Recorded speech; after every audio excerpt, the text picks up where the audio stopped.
Abs that would make girls cry milk tears, feet that no Jordan would fit, a frame mogger who would make clavicular cry, and a height that would get bro drafted to the NBA at 11. But he's confused. He used to be a skinny mage who was the elf e-girl's favorite. Who the hell is he? Fast forward and soldiers are desperately fighting the horde. But this is completely one-sided and they're crushed. Even the chosen hero jumps in to save the day but gets rocked. But then boom, the boss is on the floor in one punch. They all think the same thing. Bro must be the strongest fighter they've ever seen. But no, they are wrong. Because he's a fucking mage. Those gigantic biceps aren't for punching or for the hottest elf babes to climb on. Even though they still do in this life. Those arms exist to cast the most powerful spells in the world. The strongest body has the strongest magic, but how and why even being so powerful is what he wants to do actually impossible. See, this man right here used to be the Demon King. 10 circles of magic, the only mage in history to ever reach that level. But now he's stuck in a body that could bench press 2 plus-size queens, and we need to understand how he's able to do the impossible. So we're in the throne room of the Antares Empire, and the hero Alex von Helene is there with his squad, declaring that the Demon King's reign of terror ends today. You've got the sword guy, the fist guy, the saint, and the mage, classic RPG lineup. They're all bragging about having killed all the Demon King's cursed friends and screaming that today is his end. But here's the thing, that orc king was a peaceful G. The troll leader just lived off hunting and gathering. The dark elf they killed wasn't even a dark elf, she was a tanned elf, and if she needs it, I can become the sun that bathes her body. Holy poem. Our boy is losing his mind, they got his shoddy and his team, so he will become the demon they desperately want him to be. But these heroes genuinely believe they are saving the world by killing all races. Anyone that didn't live as a human slave was automatically a creature of darkness, so therefore the fight begins. And bro, Alex von Helene, poor dude couldn't even survive the first spell, got launched across the room and hit the floor like a ragdoll. Pure Yamcha. One skill from our boy, and it's a 1 versus 1 against the infamous Fist King, a geezer who trained his body his whole life. He was all strength, all endurance, and the one person in that room who could actually trade blows. And our boy Lepenhart was running out of time. His empire was crumbling around him. His people were dead, the 4 kings gone. So he pulled out an ancient artifact called the Eye of Space-Time. Not even he, the only 10-circle mage, had figured out how to use it. But he had nothing left to lose. He told Tezron the Fist King to try and stop him. Of course, Tezron threw the punch of a lifetime right at the relic, and everything went white. That's when bro looked in the mirror for a second, confused, but suddenly found out that he, the strongest mage, had just been reborn in the Fist King's body. Does he have his magic? Where is he right now? Before he could come to a single conclusion, a 16-foot guy entered his cabin, telling him to go train because the day had just started. Bro hesitated for a second, but had his whole head grabbed like a basketball and got carried out. And that's when he found out that the guy is Gerald Crom, the Fist King of the past generation. So the training begun, more like torture to be honest. So that's how bro has the girl milk generating abs though. While suffering, he could only ask himself where his old dark elf babe was, while Gerald noticed that this boy was too soft today. But in the unbreakable gym, reality hits hard to build the strongest body possible. End of the first training, and now he's relaxing in a bathtub filled with potions. He almost died, but now he's being regenerated extremely fast. So that's how the Fist King of his past created such a sturdy body. He's sure he's in the past, but wait, if he's here now, where is his younger self? Option 1, 2 versions of him exist right now at the same time. Option 2, the King of Fists, Tezron now inhabits his old body, which would be extremely dangerous. Lepin dreams since past life is to end the slavery of all races. Is it possible to do that in this new body of his? Cause if Tezron is actually in his body, that has an absurd magic affinity, things will be extremely difficult. He needs this answer urgently, but time passed with Lepin trying to flee every day but always getting captured by Gerald. Bro's just everywhere and is way stronger than him. He needs this answer urgently, so all he can do is push hard every day in training, so he can graduate from the unbreakable gym. One day he finally awakened his Fist King aura. Later he used the Calamity Horn level 3 and left a hole in a mountain. In the meantime, he's been using some magic that as usual is incredible. Or not, like the body that needs to train its muscles. He also needs to train his mana affinity. The poor guy scratches his head. For all the knowledge he has, his body just doesn't cooperate. He's starting to wonder if becoming a mage in this state is even possible. His brain barely works well enough to do the calculations. But right then, he senses something nearby. And whatever it is, he knows it's not human. A green paw steps into view and an orc carrying a sword appears. Tezron locks eyes with him and the orc just says to pretend he never saw anything. Otherwise he'll die. Lepenhart figures that, judging by his size, this orc is about 3 or 4 years old. Really young. Looks like he ran away from some battle or something. At least the fact that he's talking and telling Tezron to stay out of it shows that orcs aren't naturally aggressive. They'd rather avoid conflict. Tezron asks if the young orc is being hunted. The green kid looks confused and wants to know how Tezron speaks his language. Tezron says he's met a few orcs before. The creature lowers his head and says the fates have blessed this encounter. Yes, he's being pursued. Tezron tells him he can help, but only if the orc is willing to trust him. The orc says anyone who speaks his language so fluently is like a brother. Plus, he can tell Tezron has a genuine soul. Tezron can't help but notice. This orc speaks in an oddly refined, almost royal tone. probably has some noble blood in him. So Tesserin agrees to help. He starts chanting, opens a kind of portal inside the cave, and says that magic will keep him safe. The orc, surprised, asks if he's really a mage.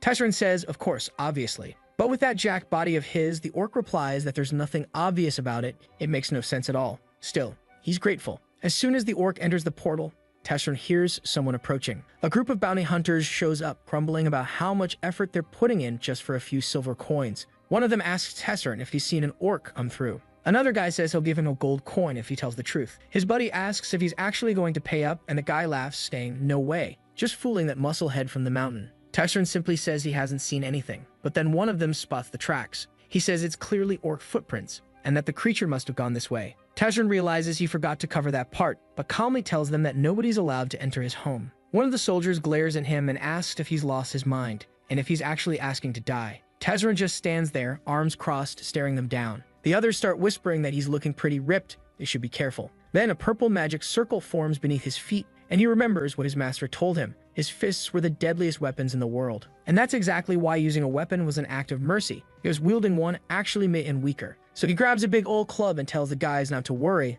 at least they won't die from getting beaten with this. The hunters panic and all charge at once. Tesserin clenches his jaw, and in the next instant, they're all turned into chibi ragdolls. There's still one soldier trying to keep fighting, but Tesserin, yeah, for him, this is already getting boring. He ends up getting distracted in the middle of his thoughts, and one of the hunters lands a clean hit right to his ribs, only for his sword to go all floppy. Tesserin turns around and slams the guy with a hammer blow, wondering if this body of his even makes sense. There's no way he's human, right? And with that, the poor fools get absolutely flattened. At least Tesserin's calm about it. They're not going to die from this weapon after all. One of the trembling soldiers asks him to identify himself, his voice shaking like a leaf. Tesserin just smacks him across the face and says he's got way too much energy to be wasting on questions. Not long after, the whole group is retreating, apologizing as they leave. Tesserin's standing there holding the weapon, thinking he's getting way too used to this academy life. Right at that moment, the orc appears again, saying he's incredibly grateful, that Tesserin had saved him and he would never forget that until the day he died. Lepenhart tells him a warrior shouldn't bow his head so easily, but the orc replies that Tesserin is now his mentor, and that when the time came, he could count on his sword. Tesserin knows that in orc culture, a mentor is someone they deeply respect, almost like a sacred figure. The orc then asks his name. Strangely, Tesserin starts to say Tesserin, but stops. He says his name is Lepenhart Wald Antares. So I guess I've been calling him Tesserin for no reason, huh? The guy's sticking with Lepenhart after all. And the orc says he'll remember that name. Our boy then asks what options he really has. The humans are taking over the world, so where is he even supposed to go? The orc answers that the continent is vast. There has to be a place where he can live in peace, not as a slave. Lepenhart mentions a land far to the southeast, a place known as the Mountains of Rakid, about a 2-week journey away, in a region called the Land of Challenges. He heard of a tribe of orcs hiding out there, known as the Blue Bear Tribe. Apparently, that was all the orc needed to hear. He thanks him and immediately dashes off. Lepenhart then realizes he forgot to ask his name. The orc stops and says, I am the son of Crota, bearer of the last axe. My name is Tacid. Tacid, the same Tacid who, if you remember, fought beside him and was one of the 4 great knights who died.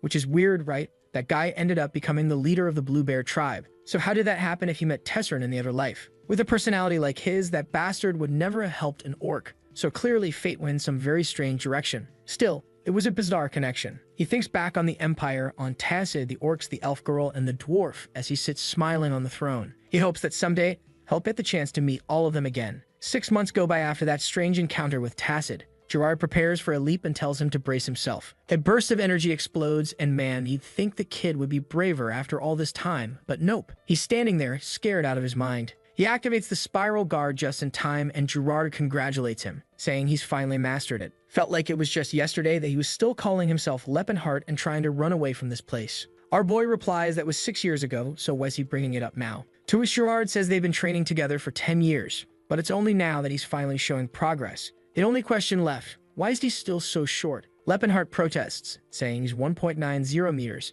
He's not short, but Gerard fires back that every descendant of this academy is at least 2 meters tall. He must be skipping those breathing exercises he was assigned. That reminds Lepenhart that, yeah, the Tesserin from his old life was actually around 2.3 meters tall. So for some reason, he ended up shorter, which clearly is why he doesn't want to use that particular technique. I mean, come on. The guy's already way too big as it is. The scene shifts back to the waterfall. Gerard tells him to go ahead and show the final result. Tesserin focuses his energy, takes a leap into the air, and activates the Horn of Calamity. He slams down the 4-layered impact and the water explodes upward, trembles, and suddenly it's like an entire ocean begins to fracture. Rocks crack and fly in every direction. Gerard smiles, saying that finally, Tesrin wouldn't have to get beat up anymore just to leave this mountain. Tesrin himself is stunned. Gerard tells him that the time had come. It was finally time for him to leave that place and take on the world. He had truly worked hard. And now the boy, Lepenhart, could live however he chose. Whether he wanted to do good or evil didn't matter. What mattered was that he lived on his own terms. That was the reward for all the years of brutal training he endured. Our guy's getting kind of emotional, and then Gerard shares something. 60 years ago, the third king of fists gave him some advice. Actually, 3 pieces of advice. The first, make a lot of money, but never through dishonest means. Lepenhart asks how that even makes sense, being a villain but not stealing. Gerard replies that if you're going to be a villain, at least be a classy one. A person who still holds on to dignity. That just leaves the poor guy even more confused. What's this nonsense about dignified villains? Gerard ignores the reaction and moves on. Second tip, always stand by those who've been wronged. If you're going to live a good life, then live one that earns respect. Lepenhart asks, what if the one who did wrong isn't weaker? And Gerard says, the weaker one isn't always the victim. And besides, you're way too strong. Almost everyone's gonna be weaker than you. So judging by that doesn't make any sense. But the third and most important rule, don't let the legacy of the indomitable die. Someday you have to find a student and pass it all down. Looking at Gerard from the side, Lepenhart still does seem a bit short. He tells the master they'll remember all of it. Gerard tosses a backpack his way and says that finding someone talented is extremely rare. So don't spend your whole life looking. Just make sure that when you do find someone, you don't let them slip away. The pack has a bit of money and some travel clothes, but our boy looks a little disappointed. He only got 30 silver coins. From what he knows, his master was one of the richest people in the whole kingdom. But Gerard just shrugs and says it's tradition to pay students poorly. When he left, he only got 25. To cheer him up a little, though, he mentions a special gift hidden on a certain mountain. Location marked on the map. He should stop by if he's nearby. Fully dressed, pack on his back, Lepenhart asks himself if he really can just leave like this. He's gotten so used to the mountain life, he's not even sure what living free feels like anymore. But then, from the middle of the mountain, a surge of aura rises, and he hears Gerard's voice. Don't let this farewell weigh down your departure. Honor the legacy of mastering one of the most powerful techniques in the world. And just like that, the poor guy takes off, sprinting down the mountain, ready to face the world. Scene change, a small house in a city. An old man tells his boss that this is way too risky, but the elder says if no one else is going to speak up, he will. A knight asks what the old man wants, and the elder calmly says they need to be paid for the food and for the stay. The knight tosses him a gold coin, saying these damn fools don't know a thing about honor. That should be more than enough. The old man glances at it, and the knight's certain the guy's never even seen one of those before, until the elder replies that it's far from enough. The knight glares at him and asks if he thinks he's stupid, like he doesn't know market prices, and then he punches the old man in the face, saying he's got guts to try and scam a knight like that. But the elder only thinks to himself, these bastards are nothing but common bandits. They've taken the house, the food, and now they want to offer a single coin in return. Suddenly, someone asks old man Edward what's wrong. He turns and says to Stefan, it's nothing. But the bastard just chimes in, saying this place is full of miserable people. That's why he can't show mercy to commoners. They don't know their place, and they don't know when to stop. Next chapter, we cut to the chill life Lepenhart used to live, all skinny and bony, what hey. What really matters is that he had a smiling blonde elf girl by his side, right? She once told him he was graceful, like a finely crafted blade. Now staring into the mirror, he wonders what kind of cursed golem he's turned into. At least he's a lot taller now. That part's great. At this point, Cyrus must be about 70 years old. In human years, that's around 17, but elves live way longer. And this is the city of Krone, in the southern region of Vasily. She's supposed to be sold off next year, and right now, she's probably at the slave house in the region of Chaitin. He starts wondering if the first thing he should do is go over there, destroy the auction, and just snatch her back. But if he does that, he'd be interfering with his own path, messing with the future far too much. It'd be much smarter to just earn the money instead of drawing attention. The problem is, an elven slave costs a fortune, and right now he's got less than 30 silver coins, most of it already spent on lodging. But none of that matters, really. He's got the body, he's mastered the techniques, and he has the memories of the future. On top of that, he knows of a certain ruin located nearby. Cut to Stefan again, asking Todd if he's found the relics yet. Todd tells him to give it a minute. Todd's a mage specialized in exploration and tracking, someone they hired. From the window, Stefan asks if he's sure about the location. Todd says, trust me, it's the same place the legendary swordsman Claude von Leota once explored. Back to Lepenhart now. It's been 3 days since he left the city of Krone. This body of his is incredible. He can walk straight for hours without hunger, without cold. His stamina is endless. On top of that, he has a skill from his past life called artificial phantasmagoria. It allows him to remember anything with perfect detail, like it happened just yesterday. And in that past life, he once met a mage named Todd, who mentioned the ruins of House Altian. Using that memory, he and Cyrus went there and found a whole stash of treasure Todd's team had overlooked.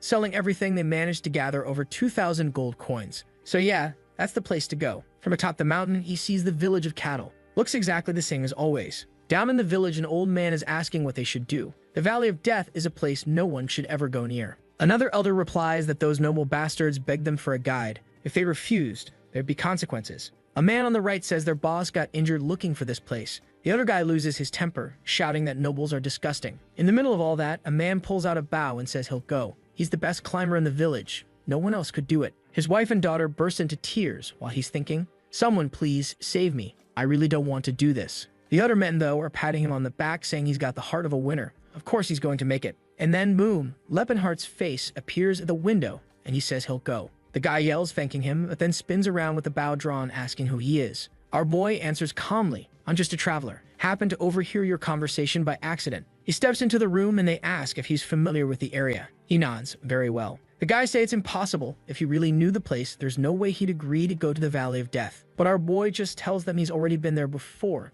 so he's not worried. Meanwhile, he's thinking to himself that these bastards are lucky. He just saved one of their lives. The Valley of Death, that's what people around here call it. But the truth is, it's a dungeon, a remnant from the Silver Era long since forgotten. 50 years ago, a knight awakened his aura at the age of 45, which was considered young back then. The problem? With all the fame he gained, he forgot his limits. He entered the Valley of Death, alone, and died. And with him, the legendary blade known as the demonic sword of Altian was lost deep within those ruins. Since then, the tale has been passed down like a myth. And now, out of nowhere, our guy is walking with that group, Stefan's crew. The elf girl's all fired up, saying he looks so elegant when riding a horse. He replies that Relsh's words bring him real joy. Lepenhart's just watching from the side, realizing these bastards are having the time of their lives. Also in the group is a redhead named Silent. He notices she's beautiful and young, but he starts wondering if she can really cast high-level healing spells. Actually, forget all that. Harboy admits he can't believe he's even still a man. It's weird. He's just looking for a chance to talk to Todd, who in his past life was obviously a big fan, back when Lepenhart was a prodigy mage.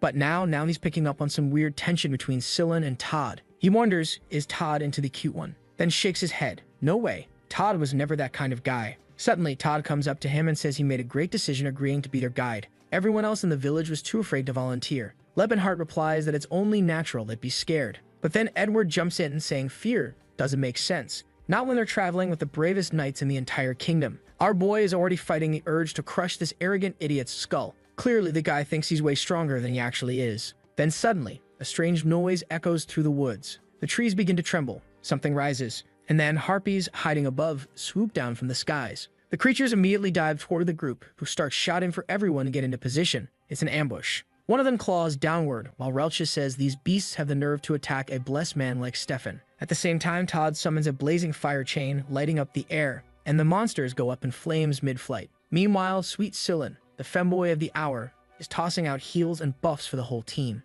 And Lepenhart, he's just standing off to the side, watching. He admits they're actually not that bad. Their swordplay is better than he expected. Of course, that's from a mage's perspective. As fighters, they're still pretty lousy. No wonder Gerard was always so proud of the techniques he taught. But, as always, there's a catch. One of the harpies breaks formation and charges toward the orcs who are hauling the supplies, only to catch a fist to the face so strong it vaporizes her in the air. Just like he expected, nobody's worried about defending those guys. According to Todd's account, this is where the last guy died. But this group's leader is Stefan, a member of the Altian family. Some of the soldiers, though, man, they're not doing so well. They're getting torn apart by the harpies. Lepenhart notices that Stefan isn't actually a bad person, but he clearly doesn't fight while protecting those beside him. And maybe that's what truly makes someone a bad person. Just then, Scylan, the lovable femboy of the party, tells everyone to take cover in the trees. It's too dangerous out here. Our boy thinks at least someone in this group is decent. The harpies unleash another wave of attacks.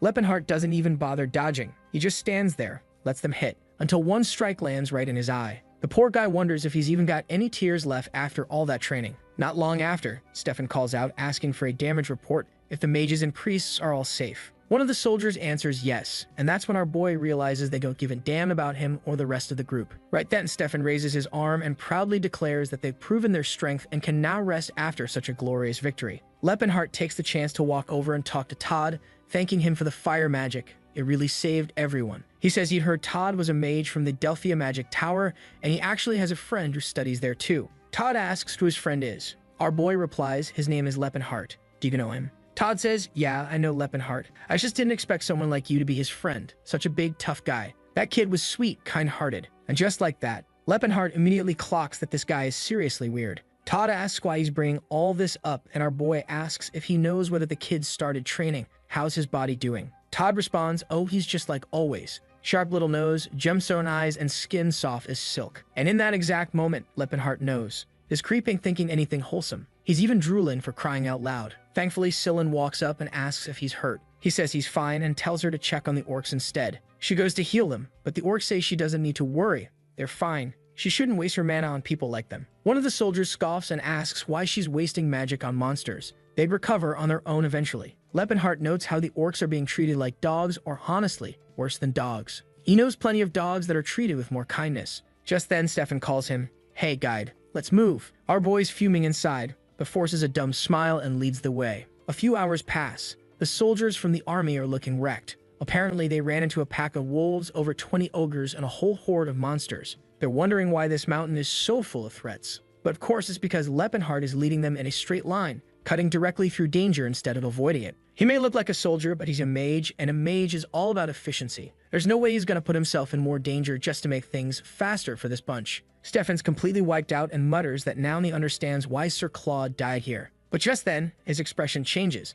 They finally found a dungeon. He asks if this is the place. Todd nods. Absolutely. The ancient ruins of Fulton. The group pushes forward and stops in front of a massive door. Todd opens it, checks the entrance, and says it looks safe. They can move forward. Stefan rallies the group, telling everyone to get ready. The time has come. They're going in. Leppenhart says he'll wait outside, but Stefan waves him off, saying his job's done. He can leave. Our boy protests. Come on. This forest is crawling with monsters. I'll die out here. Stefan shrugs. Well, you found the place. We'll send someone to help you back later. Which only pisses Leppenhart off even more. So what? If they hadn't found the place, they'd have just abandoned him. Then Stefan turns to his team and gives a motivational speech saying a great knight rests behind those doors, and today, they would honor his legacy. Everyone charges ahead, smiling like heroes, while Leppenhart just tells them good luck. The door shuts behind them, and that's when his plan begins. This ruin is full of monsters and wandering spirits, but in the past, it used to be a military base. It might have looked ordinary, but the Silver Era's technology was incredibly advanced.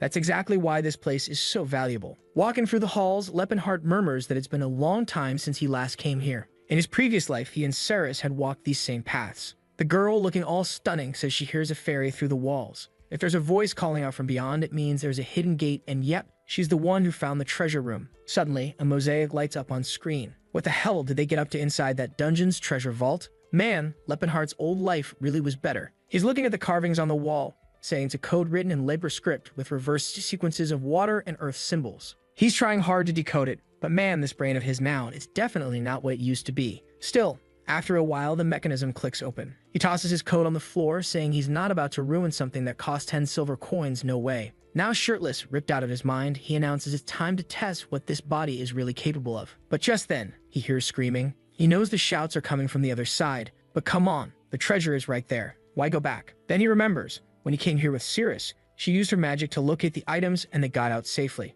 But this group he brought, they're heading through another area and probably triggered some trap or something. It's gotta be chaos. One soldier's already down, stabbed right through the neck. Sir Thomas, Stefan screams, but the man's already gone. Then in the back of the cavern, he sees it. What is that? A scythe glints from the dark and a demon steps out from the stone wall. And it's not alone. There are 3 of them. Stefan immediately realizes there's no way they're winning this. No human can handle something like that. Meanwhile, Selene is casting healing spells over the wounded soldiers. They're all thanking him, saying they're alive because of him. Almost called him her. Let's be honest. Sterling mutters that it was that trap that really wrecked them, and thanks Todd for saving them all. But Todd says he only protected them from the fall. The real danger is what lies ahead. Up the stairs, the soldiers are being launched like dolls. The demons are closing in fast. Everyone's panicking, screaming, and running. Scylla holds his ground, casting buffs and radiant blessings across the whole room. He summons a cursed-looking scepter, flooding everyone with courage and energy. The group fills up with light and resolve from Scylla's power, while Todd in the background is wondering, where the hell is this guy getting that much holy energy? Still, off they go. Everyone rushes in, fully hyped, even Todd. And strangely, he's pulling weird faces and tossing swords like he's doing stage tricks. Relchia, meanwhile, charges at one of the monsters. Or, at least she tries. She gets drop-kicked in the back, slammed in the gut, and launched into a wall. Barely conscious, she says she hopes she was able to help Master Stefan. At least the guy's not a coward. He tells her she did great, and that from now on she can count on him. Say what you will, he's kind of a bastard, but at least he can fight. He delivers a clean strike and finishes off the demon. Everyone's stunned, saying they really can rely on the great warrior Stefan. He tells them all to focus. This is the exact spot where Sir Claude met his end. But right then, a fiery explosion bursts from above and stones rain down from the ceiling. Things just escalated fast. From the flames, another demonic beast appears. This time, a flaming version. The creature charges in, launching soldiers left and right. People are yelling to fall back, and the entire group starts fleeing. You'd think Stefan would panic, but nope. He growls, "No way in hell I'm going out like this." Gripping his sword, he swears he won't let that monster bring everyone to ruin. He carries the name of House Altian and the title of Resolute. He charges in and fires a powerful blade strike. It looks like it cut through the thing, but in reality, wham, the demon backhands him across the face and he goes spinning through the air. He hits the ground like a sack of trash and blacks out. At least Selen is there, his hands glowing bright with holy magic, shouting for Stefan to wake up. Or actually, nope. Selen straight up blasted the boss demon with holy power, whacked him on the head with a massive staff. The problem? The creature didn't die. It slowly turned and locked eyes with him. And now Selen is straight up shaking in his boots, man. The demon comes charging. Poor Selen squeezes his eyes shut, like, dude, you better try to dodge or something. But suddenly, the demon gets knocked back, flying through the air. Selen opens his eyes, and there he is, the absolute unit, the hero of the hour. He's here to save the waifu of the day. Well, when there's no woman around, you save the femboy, right? Lepenhart's just standing there like a boss, casually wondering if that monster really died from just one punch. In his past life, he'd have had to summon a huge magic circle for something like that. Now it all makes sense why Tezzeret decked him in the head during that fight. Looking around behind him, he sees the state of the knights, wrecked every last one of them. But then, from the same place the demons came out, a swarm of undead starts pouring in. Selen and Todd are frozen, eyes wide, whispering, "Who the hell is this guy?" Meanwhile, Lepenhart walks forward, Elfbro cradled in his arms, just casually punching monsters out of the way. Yeah, his fetish has been exposed at this point. Later, Stefan wakes up, looking half-broken, and Edward, "Yeah, not Gerard. Turns out you were right, and they're not the same person," asks if he's okay. Seeing all the monsters lying dead, Stefan asks what the hell happened. Someone must have filled him in because now he's shaken, confused, and staring at the huge dude who wiped everything out. He walks over to Lepenhart and apologizes, saying he didn't recognize such a noble warrior and asks for his name. Our boy almost says Lepenhart, but realizes Todd would recognize it immediately. So instead he says his name is Lepen. Edward's scratching his head. He's never heard of that name. If this guy were a noble or knight of repute, surely he'd know. Stefan asks what noble house he's from. Lepen replies, none. And now Stefan is even more pissed. To him, it made some sense if the guy was a noble who trained his whole life with endless resources. But if he's just a random dude and still this powerful, that's humiliating. So Stefan mutters something like, "All right, I see how it is. You showed up at the end and took care of what was left." At least he adds bitterly, "A little skill I have was useful for something." Lepenhart just brushes him off, saying that punch clearly messed with his memory. But hey,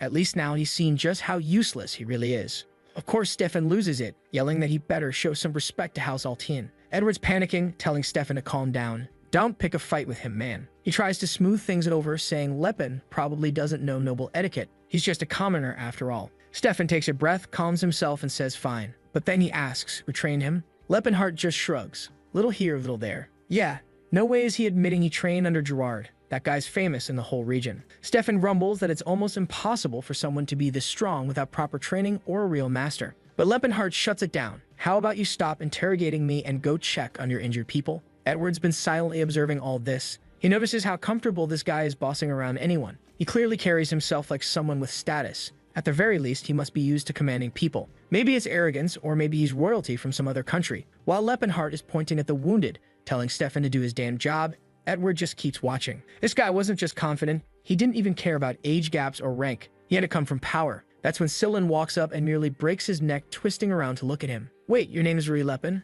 How tall are you? Lepenhart replies, 6'3". Selen lights up like a Christmas tree. Back off, Selen, my dude. He likes elf girls. Still sparkly-eyed, Selen asks, how do I get a body like yours? Lepenhart sighs and says, just lifted a lot of heavy stuff. That's it. The little bastard just wouldn't stop glowing, saying that truly no knight ever shares their secrets. Somehow, Lepenhart already knew that this boy had lost his family when he was still a child and had been taken in by one of those orphanage orders or something along those lines. Judging by that cute little face of his, he probably got bullied a lot by the other kids. Maybe that's why he longs for what he doesn't have, a rugged appearance and a strong, powerful body. The issue is, well, it's pretty clear he didn't grow much, didn't develop any muscle, and his voice still sounds pretty feminine. And strangely enough, the more he trained his body, the more his secret energy seemed to grow. He stands there staring at our boy and murmuring, "He's so tall and handsome." And of course, our guy is already trying to disappear into the shadows. Poor Lepenhart awkwardly says they'll talk later, but the guy just doesn't leave him alone. Then he says he's going to check the way out,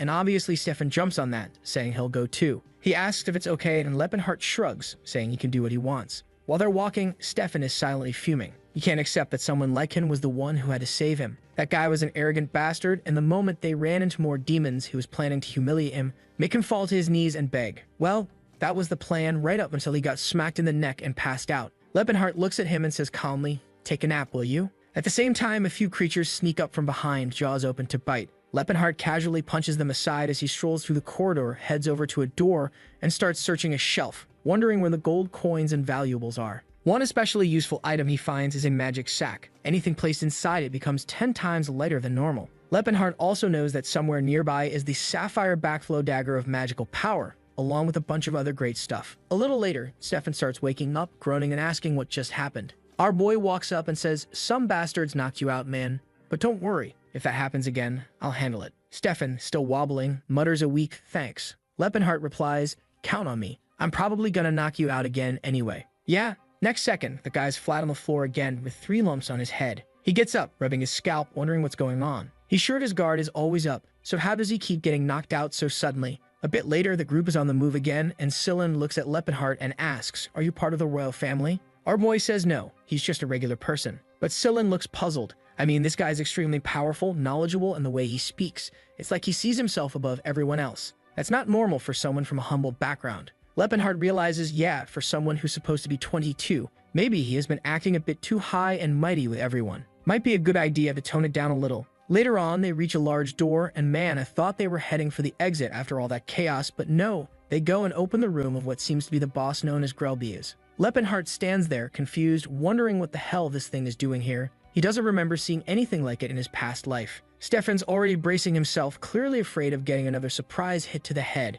He tells everyone to focus. The creature lets out a terrifying roar, and Lepenhart immediately says they should retreat. With the strength this team has, they have no chance of winning. But one of the soldiers behind Stefan points at the demon's hand and tells him to look at the sword. It's the legendary blade of Altian, the one that's supposed to belong to Stefan's family. Edward, though, says, "Forget it, man. There's no way we can beat that demon. It's way too dangerous. Better to fall back, gather a new party, and come back with reinforcements if they want any chance at all." But Stefan, man, the guy was practically eager to be rescued again, said, "No way. He'd rather die right there than retreat." He raised his sword, ordered everyone else to do the same, and shouted that they were going to charge. Lepenhart, standing off the side, just thought to himself, this guy is a real idiot. It looked like those dimensional distortions, or the so-called dungeons from the Silver Age, were able to maintain themselves independently. Somehow, that creature had been absorbed by the dungeon system due to some kind of broken mechanism. In other words, it was a being that fed off the dungeon itself, a type known as a guardian. And the issue is, once a creature gets fused with a dungeon, it becomes much stronger than it was before.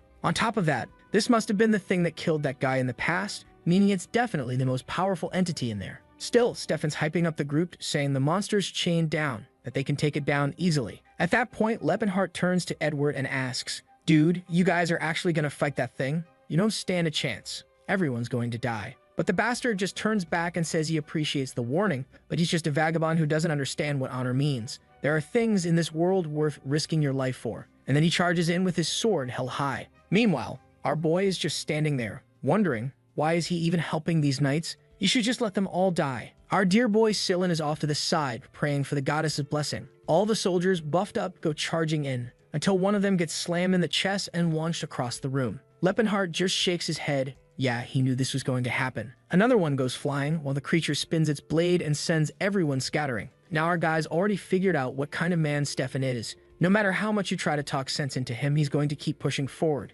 Edward, on the other hand, seemed like someone who might be a little more reasonable. Maybe after taking a few hits, he'd get the message. He was jumping around, slashing here and dodging there, but to Lepenhart, it was like watching a bee trying to sting a human. At most, it might leave a scratch. Scylla was still at it, chanting his holy fire spells, spitting flames around the skeletal demon. The guy even struck a JoJo pose and shouted something like, "Burn in sacred flame." He launched 3 attacks in a row. At the same time, the elf girl went in slashing from above, and even Stefan pulled off a solid move. Lepenhart had to admit she was skilled. She was better than Edward and probably only second to Stefan. Watching Todd hurl spells around, he started wondering if maybe they were underestimating the guy. Maybe it could pull this off. Todd cast a tornado. The chains holding the beast started to break. But then, it started speaking in some bizarre, incomprehensible language. And yeah, of course, that was the signal for Phase 2. Everyone got blown back. Lepenhart's expression changed right away. The first soldier was instantly Isaac'd, and several others were slashed down or tossed aside. But man, give Stefan credit. The guy had guts. He went in again trying to flank the monster, and took a hit straight to the gut that sent him flying hard.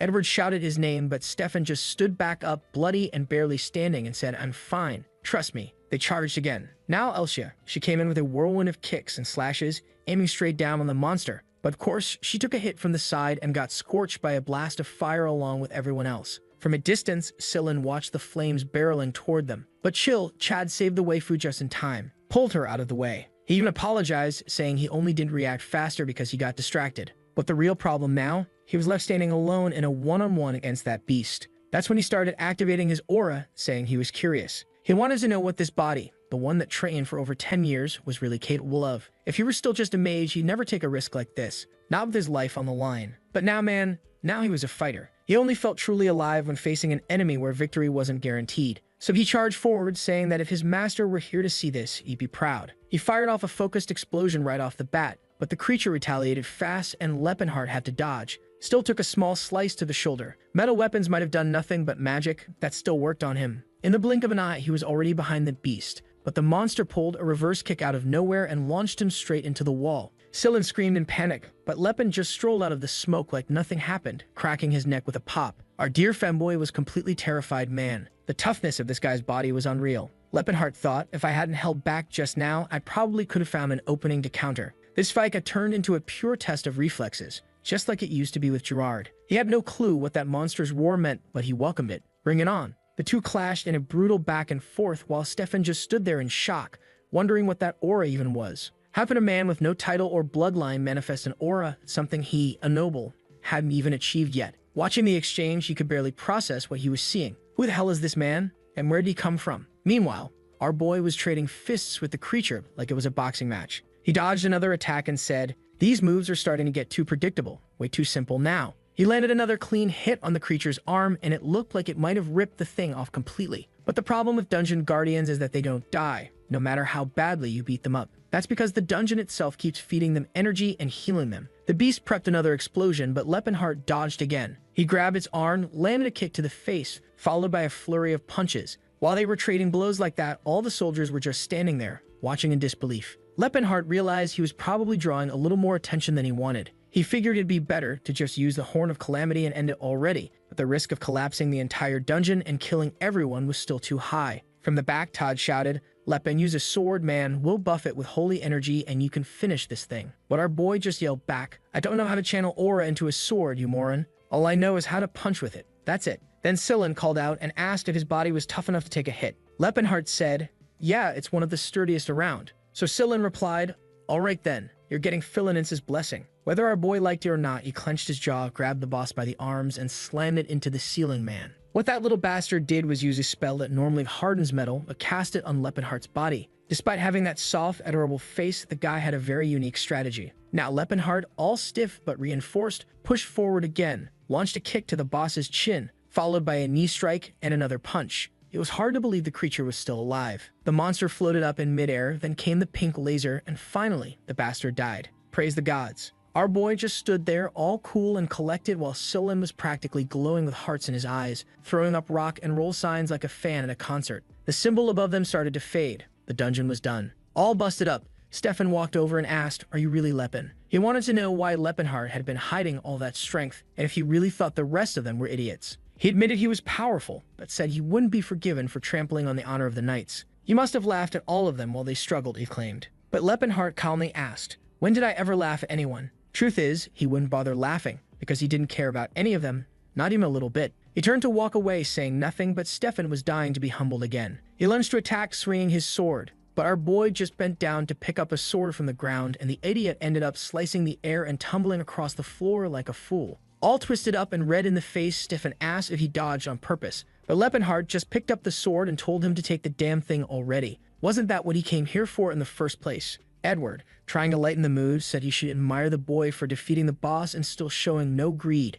a true champion. But in reality, Lepenhart already knew that sword wasn't anything special compared to the ones from the old days. And besides, he didn't even use swords. So whatever, he just walked off with everyone else while Stefan was practically bursting with rage. Then the scene shifted to the village of Kurol, where Silen was healing a baby. Our boy was about to leave when he noticed Silen giving away every single gold coin he earned from the mission to the poor in town. Meanwhile, on the road back home, Stefan turned to Edward and said he wanted to know who the hell that guy Lepen really was. Edward answered calmly that he figured he'd ask something like that. The kid definitely caught a lot of attention. And yet Stefan muttered to himself, saying it just couldn't be possible for that guy to be better than him. Oh my dude, has reality still not slapped you in the face yet? Cut to our main guy climbing through the mountains, thinking it's finally time to find Cyrus, a bronze elf girl he just can't get out of his head. The only issue is some bastards following him. Stillin walks up and says, "Have you ever heard of the goddess of blessings who guides the faithful? I was thinking of returning to the order, but I've decided to walk the pilgrim's path instead. And if possible, I want to travel with the strongest man I've ever met." Lepenhart's thinking, yeah, I've seen that weird sparkle in someone's eyes before, rosy cheeks and all. This is starting to feel a little too familiar. In every lifetime, there's always someone like this trailing after him. At least the guy was a priest, right? And you really couldn't ask for a better healer than that nearby. Not to mention, Cyrus could be hurt or sick, so bringing him along wasn't a bad idea. So if you just told the guy, do whatever you want, you can come. Of course, Cecilin's already right up next to him like, what's the best workout to get shredded abs? Should I focus on my upper core or lower abs? Our boy just shrugged and said, punch rocks, heat rocks. It's all about rocks. Meanwhile, somewhere else in the Empire, in a luxurious mansion, someone asked if they trained that thing. A guide knelt down, apologizing to the young master Verret, saying they'd done everything they could. But Verret shouted, an elf should be loyal to her master. She's supposed to give everything, her body and her heart. No wonder she was so cheap, even though she's an elf. And yep, we can already guess, that's Cyrus. She calmly explained that she was born with that skin tone. But Verret just snapped and told them to bring him something decent, even if it cost a fortune. That insolent thing had to be removed from his house. Man, in Elvenheim, that was already the third time Cyrus had been returned after being bought. And guess who's pulling up to the rescue? Yep, the main man himself. Now the kingdom of Chetan was a major trading region up in the northern part of the continent. Their prosperity came from being surrounded by several different nations. The trade routes flowing like rivers, always busy, always thriving. At that moment, they were heading to the capital of Jeplin. The streets were packed and Silen commented, no wonder, this is the central trading point of the capital. Lepenhart said, this whole place was founded by merchants, man. So from the very beginning, everything's revolved around money. But Silen was already trailing behind like, can you walk slower? Stop showing off those long legs. That's when they spotted it, your classic scene. A rich guy beating on a poor one. The pig of the moment was named Tarek, and he was yelling, who gave a beggar like you the right to insult all these merchants? You'll learn your place real quick. And yeah, after the beating, he threw 30 gold coins on the ground, one for each hit. I mean, I've seen worse nobles. The ones I know, they beat people and don't give any coins. At least this guy paid for the pain. After 10 years of training, our boy earned 30 silver coins. Meanwhile, the guy got beat up for 10 seconds, walked away with 30 gold coins, and is still about to get healed by Silen. I'd say that was worth it. And that bastard, look at him. Just because I mentioned it, he's over there smiling, the cheeky punk. Stillen's annoying that the scumbag is happy, and Lepenhart points out, look, kid, in this place, everything revolves around money. Our little femboy, however, says that he's traveled all over the world and never imagined there'd be a place like this. Now he wants to know what exactly our protagonist came here for. Our guy answers that he came to buy something. Silen asks, buy what? And with a jaw as sharp as a mountain edge, he says he came to buy an elf. Strangely, Silen immediately covers himself like, dude, what were you thinking? That he was going to jump you in the middle of the night? Muttering that Lepenhart really is no different from other men. Lepenhart replies, I know what you're thinking, kid, but it's not what you're thinking. But before he can explain anything, the boy is already storming off. On the way, though, he mutters that damn Silen talks like he's not even a man. The scene then goes to this guy Tarek, right, bro, at his house saying,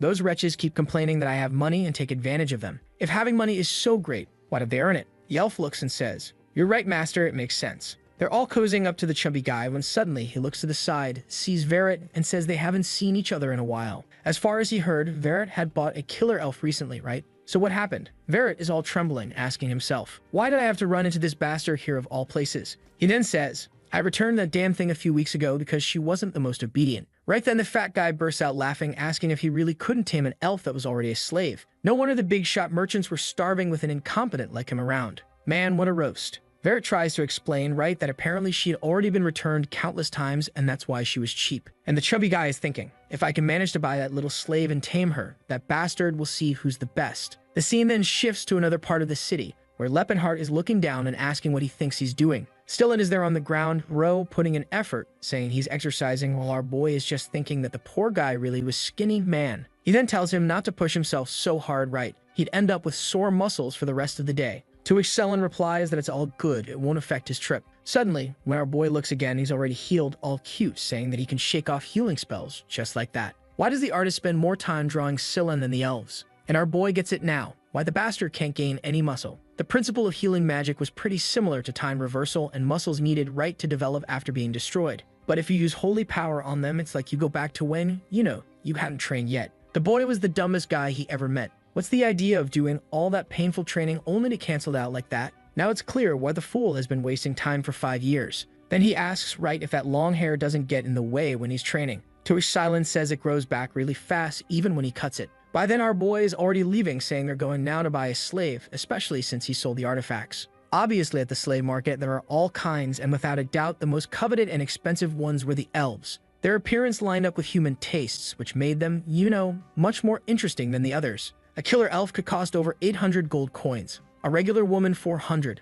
a little girl 100, and a little boy 30, an orc gladiator 10 coins, an orc slave 5 coins, and an orc baby 4 to 5 coins. Meanwhile, male elves, nobody wanted them even for free, bro. Seems like as soon as you bought them, they'd take their own lives. The guys have pride, man. No way they're gonna live as slaves. Besides that, there's the fact that elves live 4 times longer than humans. So if you buy one, you basically got them for life. Not that I'm interested, but really, in terms of cost-benefit, yeah, it makes sense. Leppenhart, though, says you gotta be smart too. There's the story of some dumb merchant who bought an elf baby and died bottle feeding it, because the thing never matured. And one thing that's annoying is that this place is called Elvenheim, just like the sacred land of the elves. Stillen is all cute saying that this place takes really good care of the elves, they looked healthy. But Leppenhart says it doesn't matter. In the end, they were still slaves and definitely not smiling about it. Strangely, Stillen says that they must be happier there, since they can live alongside humans, not worrying about food, war, and a peaceful life. Leppen knows, right bro? That's how all humans think things are. Besides, no matter how strong you are, it was hard to change people's perception, since they only respect fear. In this life, he wants to build a new empire, but it has to be different from the past life. It's not going to be a dark empire or ruled by a demon king, but a nation for all races.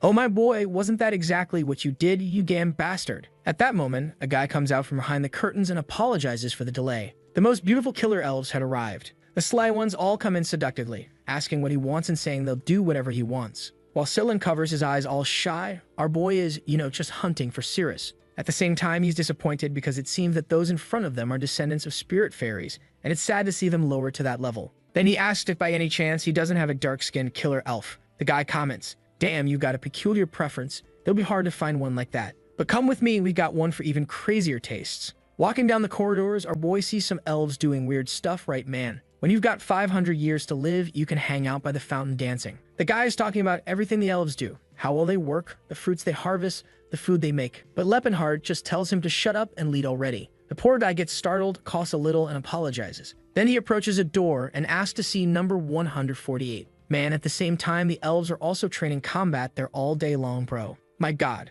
the elves could just take over that whole place already, right? They're doing everything anyway. Then the guy says that the elf he's looking for is there. Ah, our boy gets all teary-eyed, man. Look at her there, fighting for her life with a piece of papyrus in hand. My girl, that's not a very good sword. And here comes a flashback, turning to the past. Leppenhart teaching her things, explaining that she can't mix this with that, showing a potion. Boom, the whole place explodes, right? Clearly, he wasn't the brightest either. She says he has to make up his mind. He said the same thing yesterday and the result was the same. While he's all shy and twisted up, she strokes him and asks how a man so old can be so adorable. Then he asks when she's going to stop calling him Lord, right? She could just call him Leppen. But she answers that no, she'd never do something like that. And we're not gonna find out why, bro. We see our boy in front of the castle, the whole place being attacked. Behind him are the 4 warriors, man. One of them says farewell to his majesty, and Leppenhart asks why they all have such dead faces. He wasn't a dead man yet, even though the entire continent had united and gathered all their forces to attack them. In front of them was all the military power they had, and they wonder what the world will be like after this war.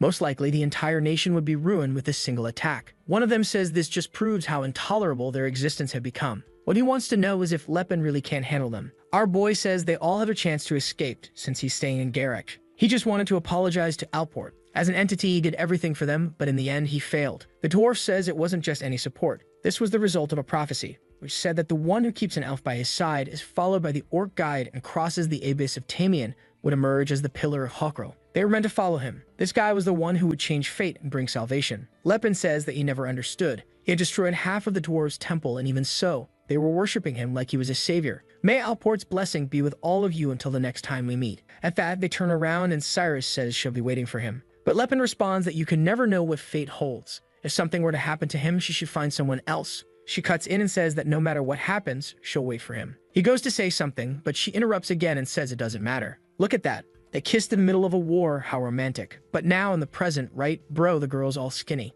And the vendor apologizes, saying he's even ashamed to show off someone like that. It was a defective product that had already been returned 3 times because she was impossible to tame. She was skilled. The problem is that her personality took away all the value. So even if to get some use out of her, they're leaving her there in the middle of training to kind of help everyone else improve. And he wants to know if the boy is still interested in buying that. Lepin says yes, and the vendor gets excited, thinking that in this world, you never know what kind of fetish each nutcase has. And so he says it would cost 300 gold coins. Sillin comments that it's pretty cheap, huh? To which the guy says yeah, because it's not a very good product. Full of defects. He's desperate to get rid of her. The negotiation was quick, and Cyrus, already says he must be her new master. All skinny, the girl, where's all her health gone? Our boy just looks and thinks that really, her life hasn't been easy. He takes off his coat, and the guy asks if he needs a priest. Our boy says no, right, and says Sillin will take care of it. He puts the coat on her, asks if she has a name, and she says no. He offers the name Cyrus, and she says that's fine. From her answer, he questions, you didn't like the name, did you?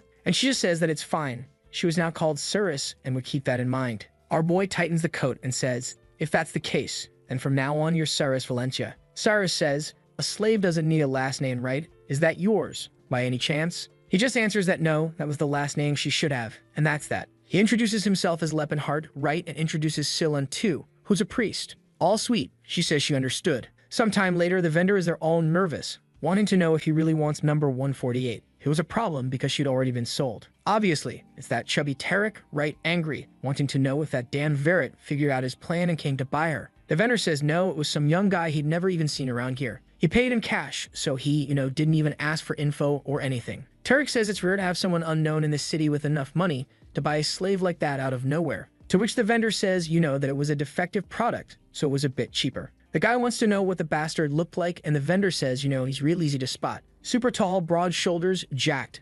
No way to miss him. And at that moment, he's already seeing Cyrus all dressed up, right, you rascal. He already gave her an outfit. Says it's not perfect, right, but tells her to wear that for now, and later they'll get something better. On the streets, he asks if she's hungry, and she tells him to do whatever he wants. He tells her, he'll try to think of me like I'm your owner, which only makes her ask if he's planning to return her. Awkwardly, he says that's not what he's talking about. While Cyrus is trying to figure out what this guy's deal is, he gave her his coat, bought clothes, and now is treating her like she were a human woman. Our boy says, I'm going to treat you like a travel companion, which makes Cyrus think she finally figured out what his fetish is. A pervert obsessed with adventure stories, right? She's thinking he's kind of planning to take her into a cave and do something crazy. And apparently, he wants her to pretend she's a knight by his side or something like that. So she says that's fine, she'll call him Lord Lepinhart. Next scene, she's already all chubby, stuffing herself with lobster. That wretch, I've never eaten lobster in my life. I just want to try it, just to know what it tastes like. Our boy explains that this Gladani's Grace is the most famous restaurant in Jeplin. They worship the goddess of abundance, so everything there is well served. Sillin comments, right, that if it's the goddess of abundance, everything should be free. To which our boy says that Sillin says that, but his team also makes money off of healing. The femboy tries to defend himself, but our boy just says that he was raking in tons of gold coins even if he gave them away afterward. Then the two notice that Cyrus was devouring the dish. Right away, she calms herself down, to pretend like she's chill, while Lepin wonders if she doesn't like the place. As far as he remembers, they used to come there all the time to celebrate. Their relationship, this time, was different. In the past life, he found her as a savior, but in this one, he was a buyer. Obviously, the way she saw him was different, but it was okay. One day she'd understand his intentions. What they had for now was more than enough. In a weapon shop, the guy says that what he has there can't be found anywhere else, and Lepin tells Cyrus she can choose whatever she wants. Interesting. She picks out a little sword, and he asks, right, if it isn't better than a scimitar, which obviously makes her mad. How the hell did that bastard know something like that? While Sillin thinks it must be some kind of talent of our girl, fighter stuff, just by looking at someone, you can already tell what they like. Sillin is all happy because he bought a mithril dagger. Lepin's like, why would a priest need something like that? In the middle of all this talk, though, he notices someone was watching them. Then some guys in black clothes approach and say they'd like to have a little chat. Oh boy, it was going too easy, right, bro? He just asks what they want. Then the guy says, A great buddy of mine wants to have that elf by his side. Lepin simply asks, so what? Then the guy stretches out a card and says he'll be extremely well rewarded, so he should sell her now. With that amount, he could buy another elf of the highest quality. It was a once-in-a-lifetime opportunity. Lepin, of course, just replies that he's not interested. The guy says, friend, you don't know. You're not getting the situation. It's better to be well rewarded than not. But our boy Bro stares him down and says he won't repeat it. He's not interested. The guy turns and says, all right then, seems like you're really attached to that elf. They leave and our boy finds it strange. Who do these guys think they are to come threaten him like that? Back at Tarek's house, the guy is going nuts, wanting to know how they came back empty-handed. The military guy tries to explain that the jacked weirdo wasn't accepting any amount of money, no matter how much he offered. The fat guy says just beat her up and steal the elf. Problem solved. The servant says he knows, but they have to wait for the right time to capture her. At that moment, there were too many eyes around. They could kidnap her later and then hand over some extra money to him, saying it was a sort of compensation for her having died. The fat bastard says the plan isn't bad and that he should take some guy named Lantis with him this time. Back at our boy's place, Bro, he's still loaded with gold coins. The plan was to spend 2,000, but it seems like he ended up with more left over than expected. At the same time, it wasn't much, because his plan was to rebuild an entire empire. Maybe he should start investing instead of just carrying it around. He remembers that pretty soon a region called Provence is going to be hit by a food shortage. They have vast territory and are blessed by the goddess of agriculture, so they're not prepared for what's about to happen. Countless people are going to die of hunger and cannibalism will become something normal in that region. Investing in grain at this moment is the perfect move. And in the city, there are 3 merchant groups he could negotiate with: Rolfine, Charon, and Tavan. Rolfine, apparently, is the one from the guy who stole Cirrus. In between the 2 remaining options, he seems to prefer the Tavan group. That's the one whose symbol is in mind with a little thing on the forehead. And that guy scratching his head is the leader of the Tavans, known as Cybolt Tavan. He's kind of confused because the Rolfin guys are selling wheat at half the price, and that's kind of crashing everyone else in sales. That's when the boy opens the door and says there's an investor there, right, who's interested in them. The guy wants to refuse, saying he already has too many things to deal with, until the boy mentions the person is interested in investing 1,500 gold coins. Right away, our boy stands there with arms crossed, saying that that's all going into grain. The plan was to sell it to the Provence region next year during harvest season. The guy finds it a bit weird, right, and explains that the Provence region is extremely productive. Selling grain to them was like selling soap to orcs, man. It made no sense at all. Our boy comments that there are lots of orcs and they got him used to using soap, and man, they smell nice. The guy finds it odd. He tells him to just forget that, and then tells Cybolt to just accept it already. If it didn't work, he was the one losing money anyway, so there was nothing to worry about. The leader, though, says that he can't accept an investment like that, right? He had to reconsider, or else it'd be like burning money. Our boy stands up and says fine then. Since they don't want his money, he'll just go somewhere else. But then the guy asks him to wait and tries to explain that the Tovan merchants weren't in such a good spot at that moment. On the other hand, with that money he had, they'd definitely survive. So yeah, he kind of accepts. Leppenhart knows this guy was annoying to negotiate with in the past life and he hadn't changed. But he warns that the money is his and he'll spend it how he wants. They were to bring the paperwork. What if a single coin was used somewhere he didn't authorize? Things would get serious. The guy accepted, and in memory, Lepin says that he would need a favor. He wanted to take advantage of the information network they have to get intel on someone who's over at the Magic Tower. Obviously, right? It must be about the real Leppenhart, or in this case now Tesserin. Outside, Cirrus and Celan are there, and she's practicing with the dagger, while remembering a high elf who said they were the protectors of the forest. All elves should live eternal life under the blessing of the world tree known as Elvenheim. The animals were their friends, and the trees were what provided them with infinite food. Even though they'd ended up in meat because of the humans, the great empire of Eldia would one day rise again. She, as one of the heirs of the great fairies, should never forget. But man, that's what she heard until she saw the whole place in flames. Another elf said she was pretty, so she got a chance of being sold for a good price. She should hurry up and learn about loyalty and obedience to manage to get bought. But obviously, she was only beaten and got the worst food possible. Because of that, the other elves just laughed at her. She was resisting too much just because of her pure bloodline, but that was costing her a lot. Even so, Cyrus could only remember that all the adults she knew always carried a sword. That's why she also loved doing it. Whenever she used the blade, she remembered the proud image of her parents. The problem is that time passed and the memories faded. The only words she could still remember were her mother saying that she should never lose her pride. Celan is there, Bro clapping his hands, saying she's amazing and wanting to know how you do something like that. To which she replies, just train hard. Celan is obviously angry, saying that every damn fighter always thinks the same way. He throws a little punch in the air, saying that's how you do it. When suddenly, they hear a voice saying they finally found them. At the end of the hallway, someone orders the elf to come closer. It's that Dan Wonin from before, saying the time has come for her to go to her true master. Yikes, man, and the whole crew is there. Bravely, Celan puts his hand on his hip and asks who the hell they are. But the guy says for them to just give up already. They were going to take care of everything. Scylla insists, and the guy comes in swinging, bro, completely nuts. But Cyrus jumps in for the defense and slashes right across the first one's neck. The guys come at her, she spins around, stabs one, then another.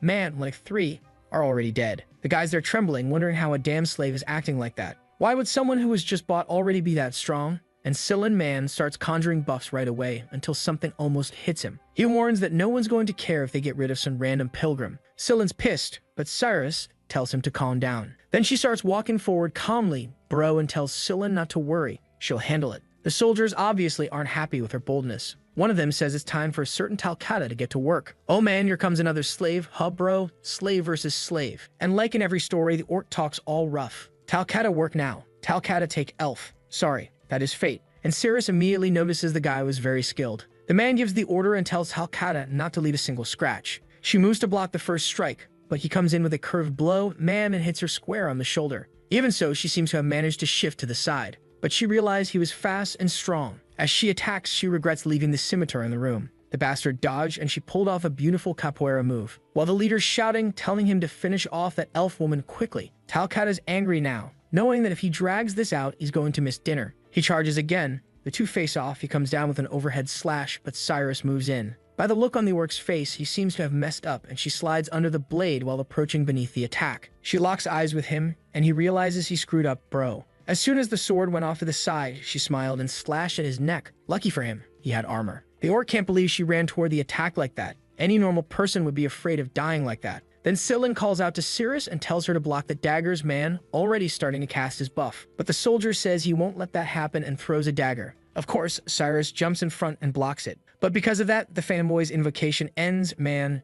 Too late for the fools. All got crushed. Or apparently not, because Scylla says that this power only works on undead and dark beings. But at least they'll buy some time, so they better run. Cyrus grabs him by the collar, kicks a sword away, jumps, and climbs up the wall, man. The guys back there are obviously shouting orders to go after them, until one dude shows up and says it looks like they're struggling. He can't believe not even Talcata could capture that woman. Man, now the old guy arrives, looks like he's got 70 years of battlefield under his belt, saying he'll have to take care of it. As soon as the man takes the lead in a second, he jumps and vanishes. The soldiers left there shocked, thinking that the difference in power of an aura user really is enormous. And the bastard is there saying that it's been a while since he played hide and seek. In the rush, Scylla says they have to go back to the room and grab their weapons. Cyrus is sure there will be more enemies there, but Scylla says the only way they'll win is with their weapons. There was no way they'd be able to leave the city carrying a dagger, so they rush into the room, grab the weapons, use a spell to hide their steps. But right then, the aura guy is walking around nearby. The name of the bastard is Lantis.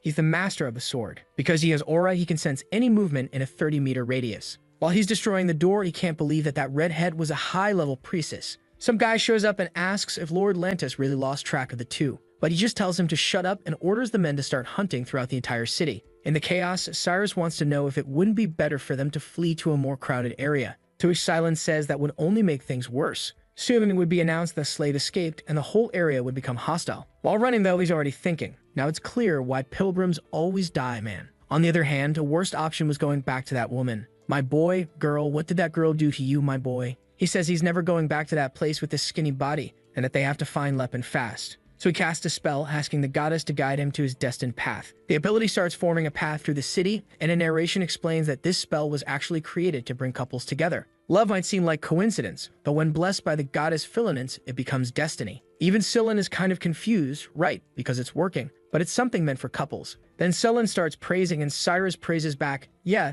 the two saying they're pretty impressive for their age. Suddenly, they're kind of in an open field and Scylla explains that it was his ability that led them there. The problem is that right at that moment, that bastard Lantis shows up in front of the two. Right away, Cyrus tells him to step back because that definitely wasn't Lepinhart, and Lantis smiles, thanking them for the day's workout, but warns them that they better not think about running. And man, Cyrus charges in like a madwoman, thinking the worst thing would be to turn your back on an enemy like that. The attack looked like it would hit clean, but Lantis dodges in a second and says that for a slave elf, she was pretty talented. He's already behind her while Cyrus wonders, what kind of man was that? Still, begins to activate his buffs, wondering why a swordsman of this caliber is involved in nonsense like this. He gives a whole speech and stacks like 5 or 6 buffs at once on the dagger. Looking at the dagger, Lantis is confused. To use that many buffs at once, he'd have to be at least at bishop level. And Scylla is celebrating, saying, saying that even if it doesn't seem like it, he was one of the badasses from the Vasily region. Cyrus goes in swinging with her strikes, but even so, Lantis says it's not going to make much difference.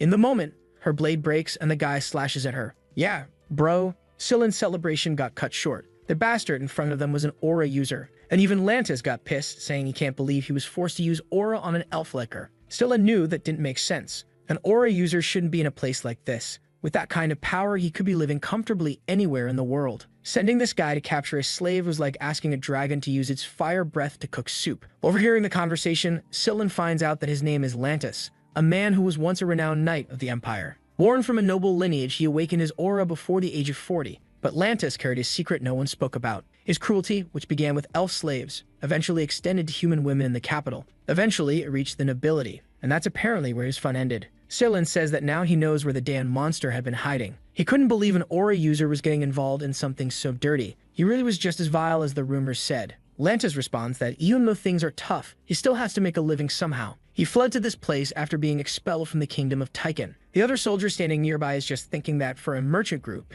being able to afford someone strong like that was the biggest advantage. Lantis lives peacefully and does whatever he wants while they use the money, which they have no shortage of. Suddenly, Lantis points at Cylon and says he's going to seal his holy powers. He knew very well what happened when he let a high priest keep his mouth open. Cylon, bro, I don't even know what happened. Gets completely struck down and the guy is asking Lantis not to hurt the elf. Tarek would be furious. But Lantis just says they can always get priests to heal her, so it wouldn't be a big deal. Suddenly, he looks at Cylon and says he noticed that this priest had a very pleasant appearance. The soldier says it looks like the worst has happened. Atlantis is saying this experience will be quite unique. Man, the big old hand is coming in to grab until someone slices it. I thought it was our boy arriving, but nope, it's Cylon, bro. Even Seal, he stood back up and said he wasn't gonna let them do whatever they wanted. The guy asks, how is someone with their tendons destroyed getting up? He was the most handsome, alive, fragile zombie he'd ever seen. Looks like they were going to have to cut off all 4 limbs to get him to stop moving. Right then, though, an explosion from behind, right man. The badass has arrived, saying he found the bastards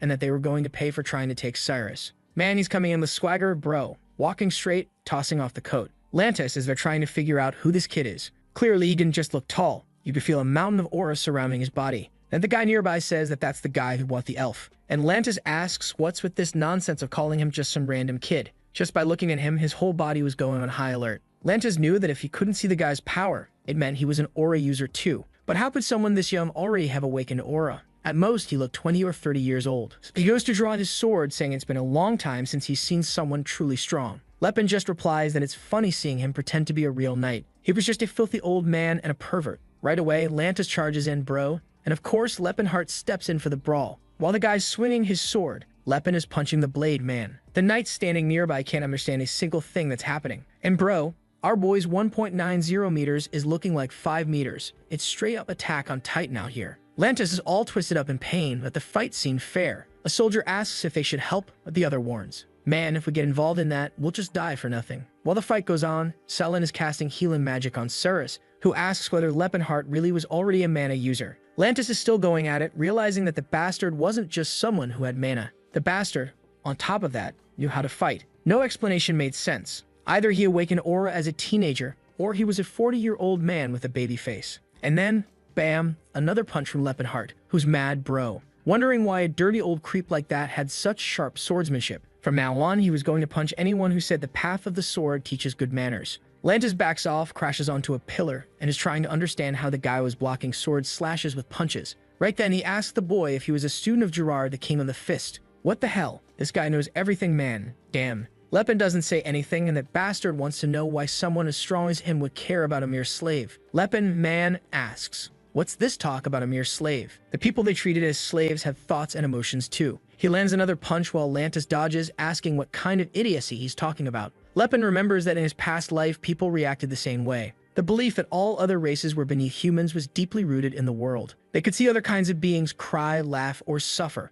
and still think those emotions mattered less than humans. Lantis defends himself by saying humans were the chosen leaders. It was only natural that all the other races would serve them as slaves. Lepin says he only thinks like that because humans are the race currently ruling the world. His view would be different if another race controlled everything and he were the one in chains. When those in power enslaved the orcs, the humans celebrated. When the dwarves were enslaved again, they celebrated. Same thing with the elves. But all that celebration was simply because each time it was the humans doing the celebrating, obviously. Lantis asks if he's lost his mind to actually believe elves were equal to humans. Lepin's punch hits the ground and he warns. Cyrus is not a slave. Once again, that bastard Lantis dodges. While howling, Lepin is thinking that his system like this is doomed to fail. Humans were fools to think this cycle didn't need to be broken, or that their way of thinking didn't need to change. But it was also true that, at this rate, humans would forever live in fear, and eventually, the chains would be broken, and they would become the slaves. And that's why he knows that all of this has to change. And since it wasn't going to happen naturally, he forced it to happen. Finally, a punch lands on that bastard Lantis, who gets smashed into the wall. The man is sent flying and explodes on the other side of the building. And Lepin says, "No one better have the nerve to call Cyrus a slave. It was going to change this world for her, bro." And Cyrus is there wondering if he's right in the head. But remembering all the things her mother used to say, she smiles. Lantis is there, crushed under rubble, begging for mercy. But Lepin just asks why he would show mercy to a pervert like him. The guy starts swearing by his lord's name that he'll spend the rest of his life paying for his sins. Our boy says that, judging by the expression, he did look pretty sincere. And Lantis says yes, he can trust him, he'd never do anything evil again. But Lepin says, "I hate how you people think. Believing a simple confession erases all the sins you committed. If you truly wanted forgiveness, you should give up on living, not beg to stay in this world." Lantis says not to worry. He was going to die, yes. There was no need for Lepin to dirty his hands by killing someone like him. But our boy simply replies that he already had plenty of blood on his hands, and he wasn't worried about that. Suddenly, he says, "All right then, since you said that, I'll believe you." He clenches his fists and says, "I believe you're seeking forgiveness, so it's time to pay." Boom, one more punch and that's it, man. He was crushed. Forgiveness was a word that a bastard like him had no right to use. Woo, man, for a second, I thought he was going to let the guy live. I was about to tear my hair out right here, man. Glad he killed him. Thank you. He then turns to the two and asks if they're hurt. Oh my god, I called Scylla a girl again. I can't. Scylla says he finished healing, so everything's fine. While Cyrus, now all healed up, asks if Lord Lepinheart is okay. He's all emotional that she finally, actually spoke to him for real. Then Selen says that the guys were fleeing and Lepin tells him to come closer. If they took one more step forward, the result wouldn't be anything pleasant. At that, the guy turns around wanting to know how he can help. And of course, Lepin wants to know who sent him. The guy hesitates for a second, and Lepin is already drawing his weapon, saying it'd be best for him to speak up before he has to show him what mercy looks like. The guy wants to know, right, why someone talks about mercy while drawing a weapon. Next scene, everyone's got blisters on top of blisters, and Lepin tells them to speak already. Then they reveal it was Tarek from the Rolfriend merchant group. He lived in a mansion down in the southern region of Jeplin. Just follow Triangle Street and you'll find his house. Lepin knows this is the bastard who in his past life abused Cyrus for 10 years. And when he rescued her, this was the first guy he wanted to kill. But when he got there, the bastard was already dead in bed. A soldier asks if he's thinking of visiting Tarek and warns that he better drop it, because as strong as he is, that guy controls the second largest merchant group and attacking him would be like attacking half the empire. But Lepin replies that he knows very well who that man is and what kind of person he is. He starts walking off and says that, as promised, he's not going to kill anyone. But they better hold on tight because it's cold out here. Strangely, the guys are already healed, clinging to this strange turn of events. The scene shifts to Verit's house, where he asks Tarek where the elf is. The chubby guy replies that he doesn't know. Apparently, the crew is taking longer than usual. The friend wants to know what's with the elves, and he says they were rewards from Lord Lantis. The weird part, though, is that there's a commotion outside. And man, that noise is the guys getting launched with a punch to the head. But Lepin knows it's just some random hired soldier and tells Scylla to heal him so they don't die. The kid's so sweet he's even using a spell to erase the memory of the attack so the guy won't be traumatized. Not to mention, at the same time he's erasing the memory so no one knows he passed through there. Lepin says it's good to have him around. If he were alone, he'd have invaded, cut that guy's throat, and no one would have known a thing. Suddenly, the orc appears saying that Talcata will stop the human intruder. Then our boy, who speaks all languages, tells him that he who carries the blood of warriors should know. The man he's protecting isn't worthy of that protection. So why draw his sword for someone like that? Talcata replies that he is a warrior, and a warrior carries his sword when he has a job. How would he keep his honor if he went against his task? Lepin asks if his task is to live as a slave. That man wasn't his mentor. Talcata says it doesn't matter. A warrior answers the tasks he's given, even if they were forced on him. Our boy smiles. Orcs really never change. While Scylla is impressed that he speaks orc language, Cyrus is surprised too, but says that this time she's the one who'll handle it. He questions it, and she says there's no need to worry. Her weapon this time is different. Talcata says he feels like the weak elf has now become a strong one. Then our boy tells Scylla to keep an eye out, right? If anything were to happen, it'd be good to use a little power. Then he walks right past the orc, who asks if he's going to ignore him. Our boy says his target is ahead, and that he shouldn't dishonor the opponent by turning his back either.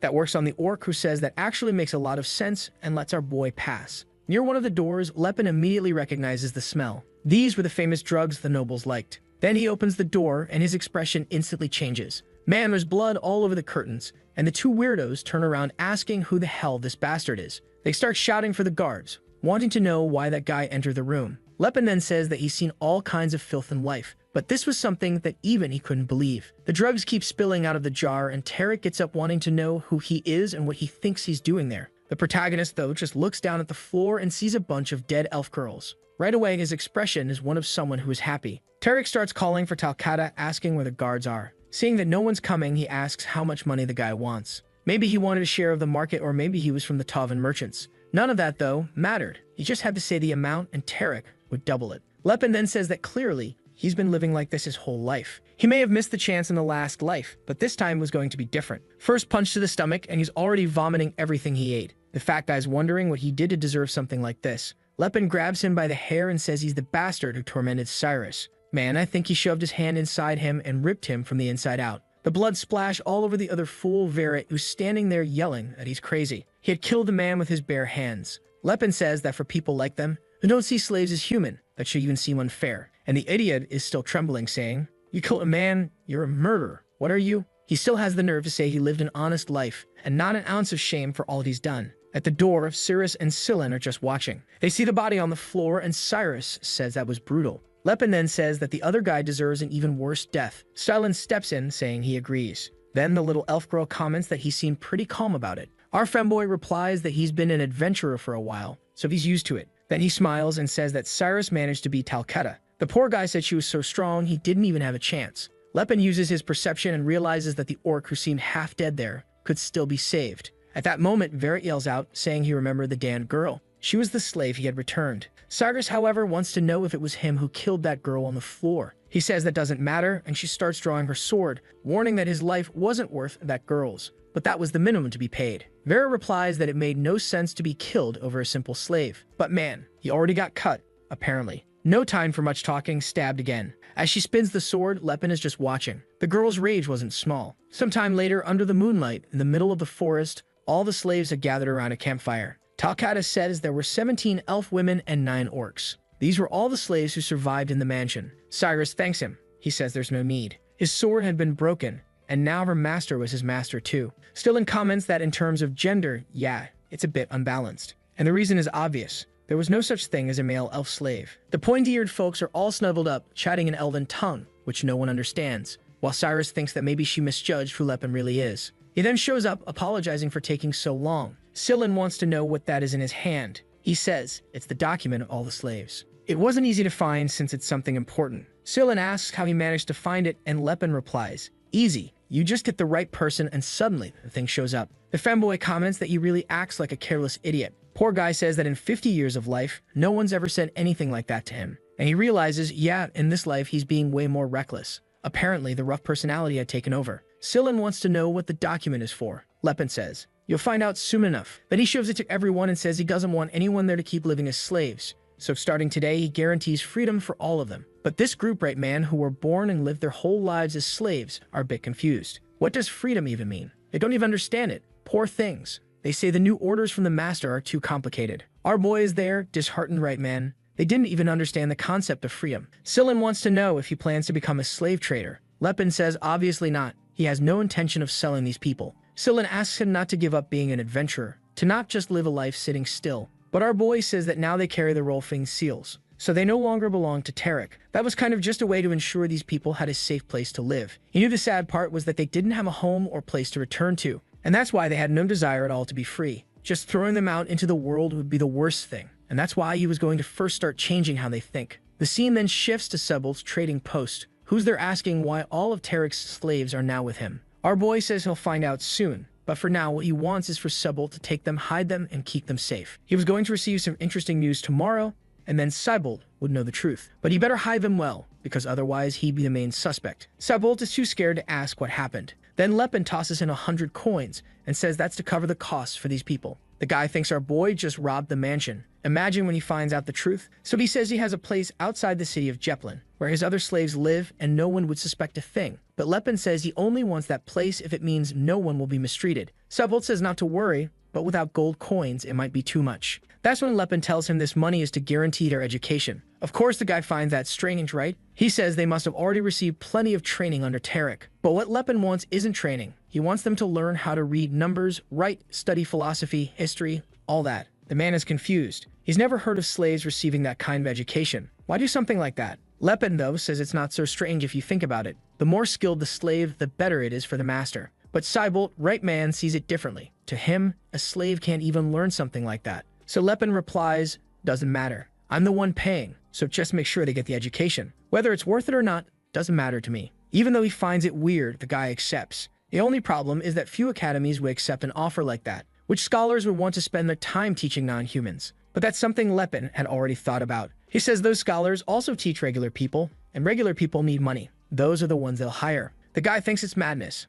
How can someone who hasn't even finished school teach anything? But man, Lepin is having to argue every step of the way, bro. He says he doesn't want advanced knowledge, no, just the basics. Finally, the guy agrees, saying fine. He'll do all that, even though he still thinks he'll come to nothing. The truth is, this idea of educating slaves isn't even new. Someone had already proposed something like it in the past, but the nobles never embraced the idea. Why do you think that is, right man? They wanted to maintain the belief that only humans were superior enough to learn complex knowledge. And now Lepin knows he needs to start using that foolish belief to his advantage. If the slaves learn something like that, it kind of breaks a major argument. At the same time, it's more than obvious that a long time ago, these rules were made like that to prevent the other races from becoming intelligent and starting resistance movements. Obviously, most humans alive today have already forgotten that it started because of that. As soon as these slaves got educated, Cybolt would be shocked by the results. Right then, if he's smart, he'll want to start educating his own slaves to increase efficiency. If that works, it might become a sort of virus that spreads across the entire continent. Because merchants, man, they just want to make money. They don't care about anything else. The plan is to change perception, something he wasn't able to do in his past life. Ah, you sly one, you're all brainy and magical. Huh, you rascal. The scene then shifts back to the inn. And the poor guy is now asking if Scylla doesn't have a few coins to lend him. He had given everything he had to Cybolt, right? And now he's broke. Cyrus asks if he wants her to sell the clothes they bought for her, and he says no, there's no need for something like that. Then she lets out a little laugh, and he realizes it's the first time he's seen her smile since he took her out of slavery. The next morning, the entire city of Jeplin fell into chaos. That's because Tarek, the leader of the merchants, and Verit, the heir of the Karen merchants, were brutally murdered. The identity of the culprit was unknown, and everyone who survived woke up with scrambled memories and had no idea what happened. 2 weeks later, our favorite femboy is asking for Philinence's blessing over their man, already heading into the dungeon. The pillar of light shoots up in the middle of the skeletons there, and right away Cyrus comes in slashing while Lepenhard is tanking there, taking just 1 damage. He realized the little dew he formed was pretty good. That's because Scylla was syncing up really well with Cyrus. It was strange that someone so young like him had so much battlefield experience. How young was he when he entered his first fight? At this pace, he'd end up even stronger than the old rival, right, St. Ellen? What's strange is why this kid didn't become famous in the past life, right? Did he die young? He asks if the boy is hurt, and he answers that this so-called ruin of Elysian has stronger creatures than over in Fulton. That place there, like he just said, is the Elysian Mountains, and there's something extremely important there for Lepin to recover his magic. In front of the door, he says he finally found it, but Silent warns him, man, that thing was sealed with magic. No way they were opening it easily. What was the plan now? He should have hired a mage. But Lepin says, give me a few seconds and I'll prepare a spell. Right then, Scylla gets confused, man, asking himself, what do you mean? Our boy tells him to calm down, it's just that in the past, he was a warlock. Obviously, that messes with the kid's head even more. What's this deal about a guy who fights and uses magic? The bastard was already good at martial arts, awakened aura, and above all, was smart. The world really was a mess. Meanwhile, he's a poor priest who can't gain an ounce of muscle. But Scylla wants to know, right, what's he doing just standing there? Our boy explains he knows how to use magic, but he has to gather enough time, the amount of mana. It takes a little while. So he starts speaking in a strange language and calls upon the names of the elders. By the power of the seal, he asks for the door to open. Man, the thing actually works right. It's like he was a 10-circle mage in his past life. Scylla immediately says he has to drop that warlock title, man. He took 13 minutes to open a door. Lepin, gritting his teeth, says the important thing is that it opened, man. And he went all the way there for an item called the Voice of Elysian. He was the first mage to reach 10 circles because of something like that and would go crazy if he couldn't get it. But man, his expression changes when he sees the room is empty. In the middle of it all, there was just a staff lying there. On the way back, he's all worn out, asking himself how this happened. It made no sense at all. Scylla says it's obvious, right man? Someone explored it before them. After all, right, the ruin doesn't belong to anyone. But Lepin knows. That ruin was only supposed to be discovered 17 years from now, and he was the one who discovered it. Clearly, the future is changing. Sillin, though, showing a little piece of wood, says at least they didn't return empty-handed. That looked like a great artifact. Cyrus calls it by its elvish name, getting wrapped up in energy, man, and damn dude, it's the demonic bow of Naylan, a magical weapon summoned through magic that caused more damage the more the person concentrated. It looked like something ordinary, but it was made from the sacred tree of the elves. One arrow disintegrates the whole tree. Holy hell. Why would someone leave that behind? Who stole the thing our boy wanted? Stillin says he'd never imagined that that little piece of wood, right, was such a rare weapon. And Cyrus comments that really, it was something amazing. Then the little femboy wants to know why someone left such an incredible item behind, and right, how did he know it was an artifact? Lepin knows, right, because back then he met Cyrus and she told him, but he answers that he just heard it around. His friend then asks him not to be sad. There were plenty of ruins across the continent. But Lepin knew there was nothing that could replace the voice of Elysian. It was the only artifact in this world that could restore the magical power he once had. Sometime later, he arrives at the village of Gihalan,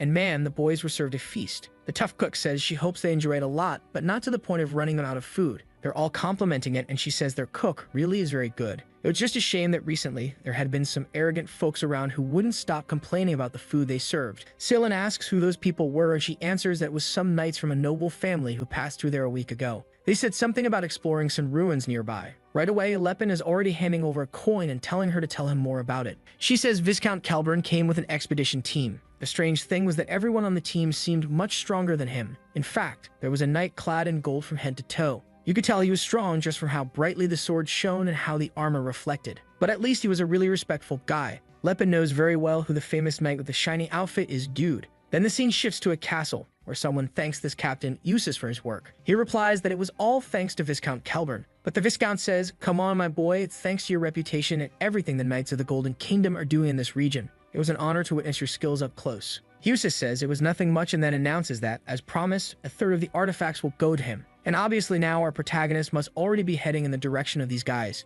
Back in the meeting after they said, right, that he'd have to keep a piece of the relics, the old man said that was fine. For him, it was a privilege to fight alongside a knight, so he didn't mind. The bastard's saying that because he already has enough money, and having a connection with a guy like that was more important. Look at this artist. Dude, he made a split painting to represent how separated they are. Big brain. Eustace wants to know what Kelburn's going to do with the adamantium or chalcum they found. He replies that he's already sent some guys to craft some weapons and armor. Eustace says that from the looks of it, he must have countless talented dwarves, right, man? Suddenly, he laughs and calls his daughters. I didn't get what was so funny, but he's going to do the obvious, right? Tells his daughters to introduce themselves to Eustace. Says he knows Eustace is married, but he wants to build a good relationship. I'm not understanding, but my guy, Eustace is Sigma in relationships. He says that in this life he has no intention at all of getting involved with any another woman. Whoa, that made Kelburn even lean a bit sideways, right? Did he offend the bastard? He asks something about the guy's younger brother, but right then, Eustace shatters the glass, his hand bleeding, and says he doesn't have any younger brother. Everybody starts shaking, bro. He just apologizes. Suddenly, the door bursts open and a guy says that a demon appeared from one of the artifacts. I thought it was like a metaphor, but there's a half-horse man with sights on his elbows, sending soldiers flying everywhere. Eustace takes a look and sees that it was probably a summoning artifact that got mixed in. It was just weird that no one noticed something like that. Then his expression changes and he clenches his teeth, wanting to know what that idiot thinks he's doing. Someone starts approaching the fight, carrying a base shield with a sword on his back. Man, this kid's got a guts from Berserk vibe. Doug, I'll feel that too. Just me? Alright. The mages are getting some attack orbs ready over there, calling for the great Eustace, and the others are throwing some ice attacks. Man, it's chaos everywhere. Soldiers on the walls, bro. This devil won't give up. Then the brother raises his sword and says that now that the foot is immobilized, they just have to wait for the captain. But then another guy looks back, desperate, and asks what the hell Russ thinks he's doing. Apparently, Russ is our deep-web guts man, still charging and saying he's going to take down the creature. He jumped in all on sheer willpower, but I've got a feeling he's going to starve. The slash looked dead on. Blood even spurted, but the boy, right man, he got smashed and thrown to the other side of the gate. He gets up kind of crook when suddenly a barrage of fire flies in and hits the creature in the chest. Someone tells Mr. Lot to leave the idiot there and maintain the perimeter. Russ calls out to Eustace, who turns and tells him to stop calling him by name. They weren't brothers, since he was born from someone with a dirty body. Did Russ's father get with another species, or was it just some girl from honest work? Eustace, looking at the creature, says it's Stephian, a monster only those who use aura can defeat. He tosses the sword to the side, does a few moves, puts it in front of his face, and calls for Eldred to awaken. Ah, so you're a Power Ranger, huh, sneaky one? Look at the little armor showing up on the boy, dude. Now it's clear why Leppenhart recognized him just by the armor and golden sword. And apparently we're not even going to see the fight. We're already back with our boy and the little femboy. who's telling our guy that Usus is one of the strongest magic swordsmen on the whole continent. Some even say he's as strong as aura users. Ah, so he's not one? I thought the guy was the badass man he's out here starving. Lepin, however, doesn't care about that. He just said that Cyrus looks beautiful in that little pajama set. Then Silent comments, right, that even though the guy uses magic sword stuff, will he really handle someone who uses aura? Lepin says it's hard to say. The Eldred armor was the most powerful weapon that existed in that era. The problem is, it wasn't easy to wield the power it gave. That item was made from the true gold of Eldril, a material infinitely more resistant than Mithril. Both the armor and the sword were considered masterpieces of the Silver Age. Wearing that item lets you create countless spells with a simple command. But the combat ability still depended on who's using it. Then Usus says he'll become one with the feather that rides the wind. The creature starts approaching, but he goes in with a vertical slash, calls for Eldred to awaken again, aims for its head, boom, an 8-circle explosion. Back in bed, our boy says that the Tens family has been doing tons of research into Eldred's power. After all, they know that just having a powerful tool doesn't make anyone invincible. Selin comments that he seems to respect the magic swordsman a lot, right? Normally, people who rely on aura aren't like that. Lepin explains it's just because the way House 10's master armor use was above most swordsmanship. Back with Usus, he's there mid-fight prepping an attack. For the love of God, every knight's gotta read like 15 magic bubbles. I'm just gonna say he threw out an attack, alright. While he's killing the beast, Lepin's explaining, not everyone who trains in swordsmanship can awaken aura. However, the golden armor always stays with the most important person of that generation in that house, so right, a knight like this always exists.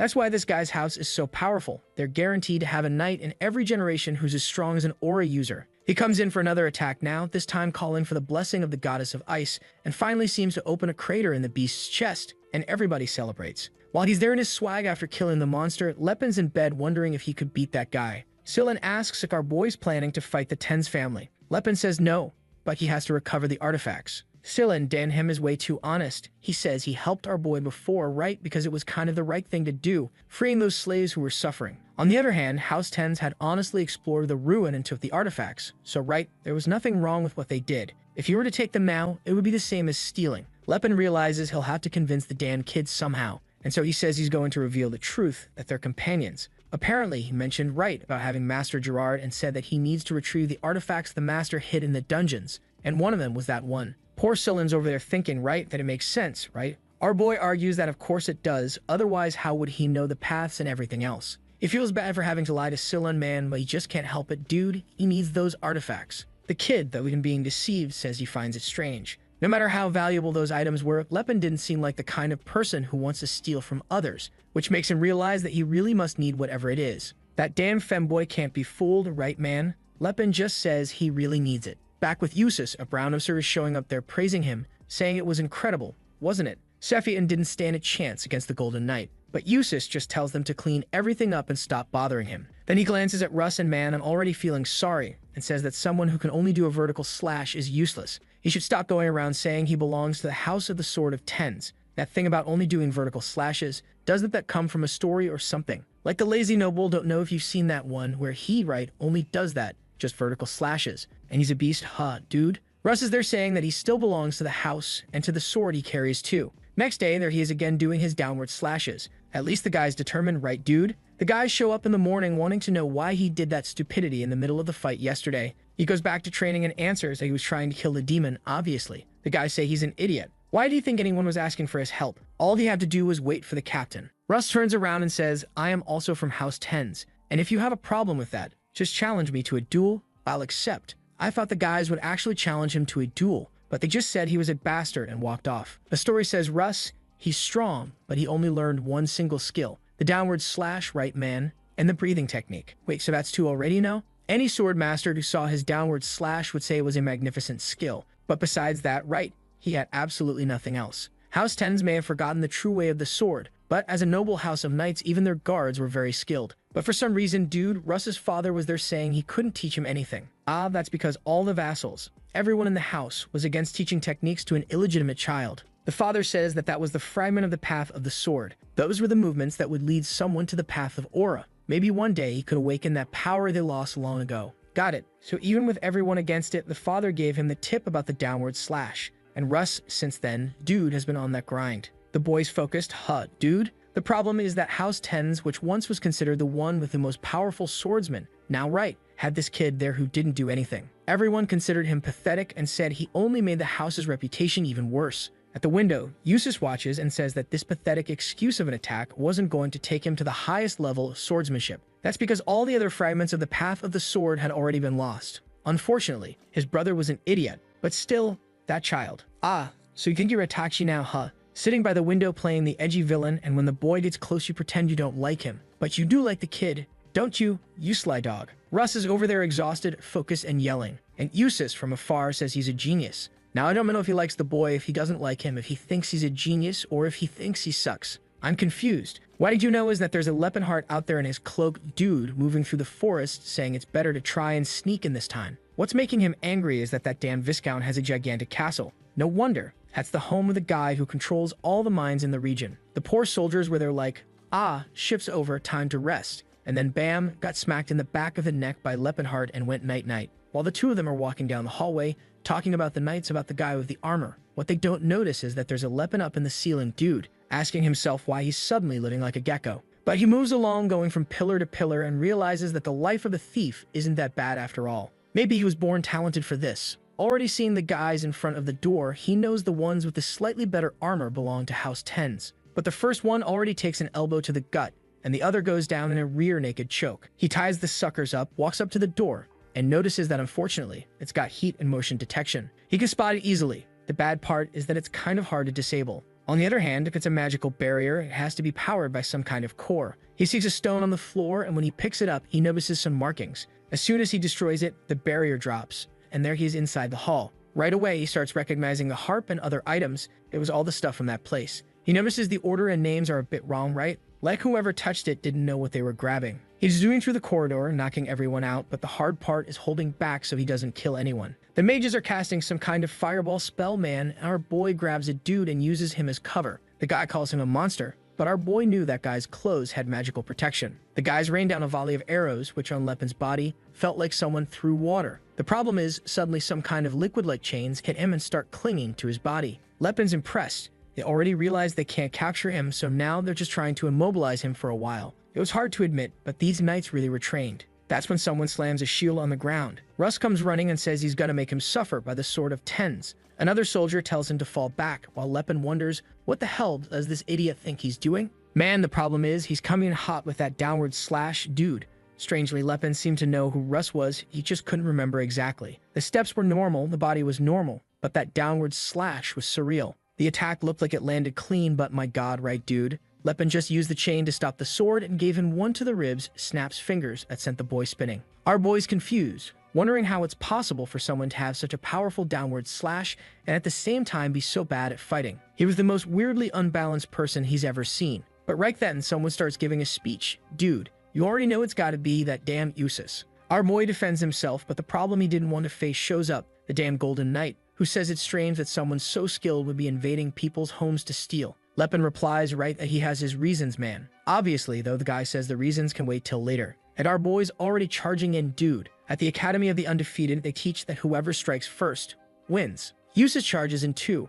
Our boy dodges the sword strike and goes in for a punch. The knight manages to dodge it. The two of them pull back, and the army guys are wondering what Eustace is doing and why both of them stopped in the middle of the attack. Seems like they both made kind of a suicidal move, but since both attacked, both would have ended up dead, and so both backed off. Suddenly, Eustace starts chanting his whole thing and activates his shadow ability. But poor guy's using magic against Leopard, who knows them all. Our boy moves his cloak, disperses the shadows, and now the guy's already wondering how he knows that power. Our boy's about to say that magic is a new thing for him, but the damn guy is already coming in for another attack. Once again, he dodges, and now, dude, every time he rushes toward a spot, he's got dodge and attack. And man, now he came back and landed one right in the chest. The blondie can't believe the blow actually did damage through the armor. But he shoots off another combo of magic, calling for the goddess of fire, goddess of ice, goddess of who knows what. And Lepin's realizing that the rate things are going, his life's at risk. Another explosion inside the walls. And from the middle of the smoke, he is now, realizing he's gonna have to take this seriously. The guy had used a material destruction spell, that's an extremely advanced kind of magic. And Eustace, once again, wants to know how the hell this bastard knows how to deal with all the spells.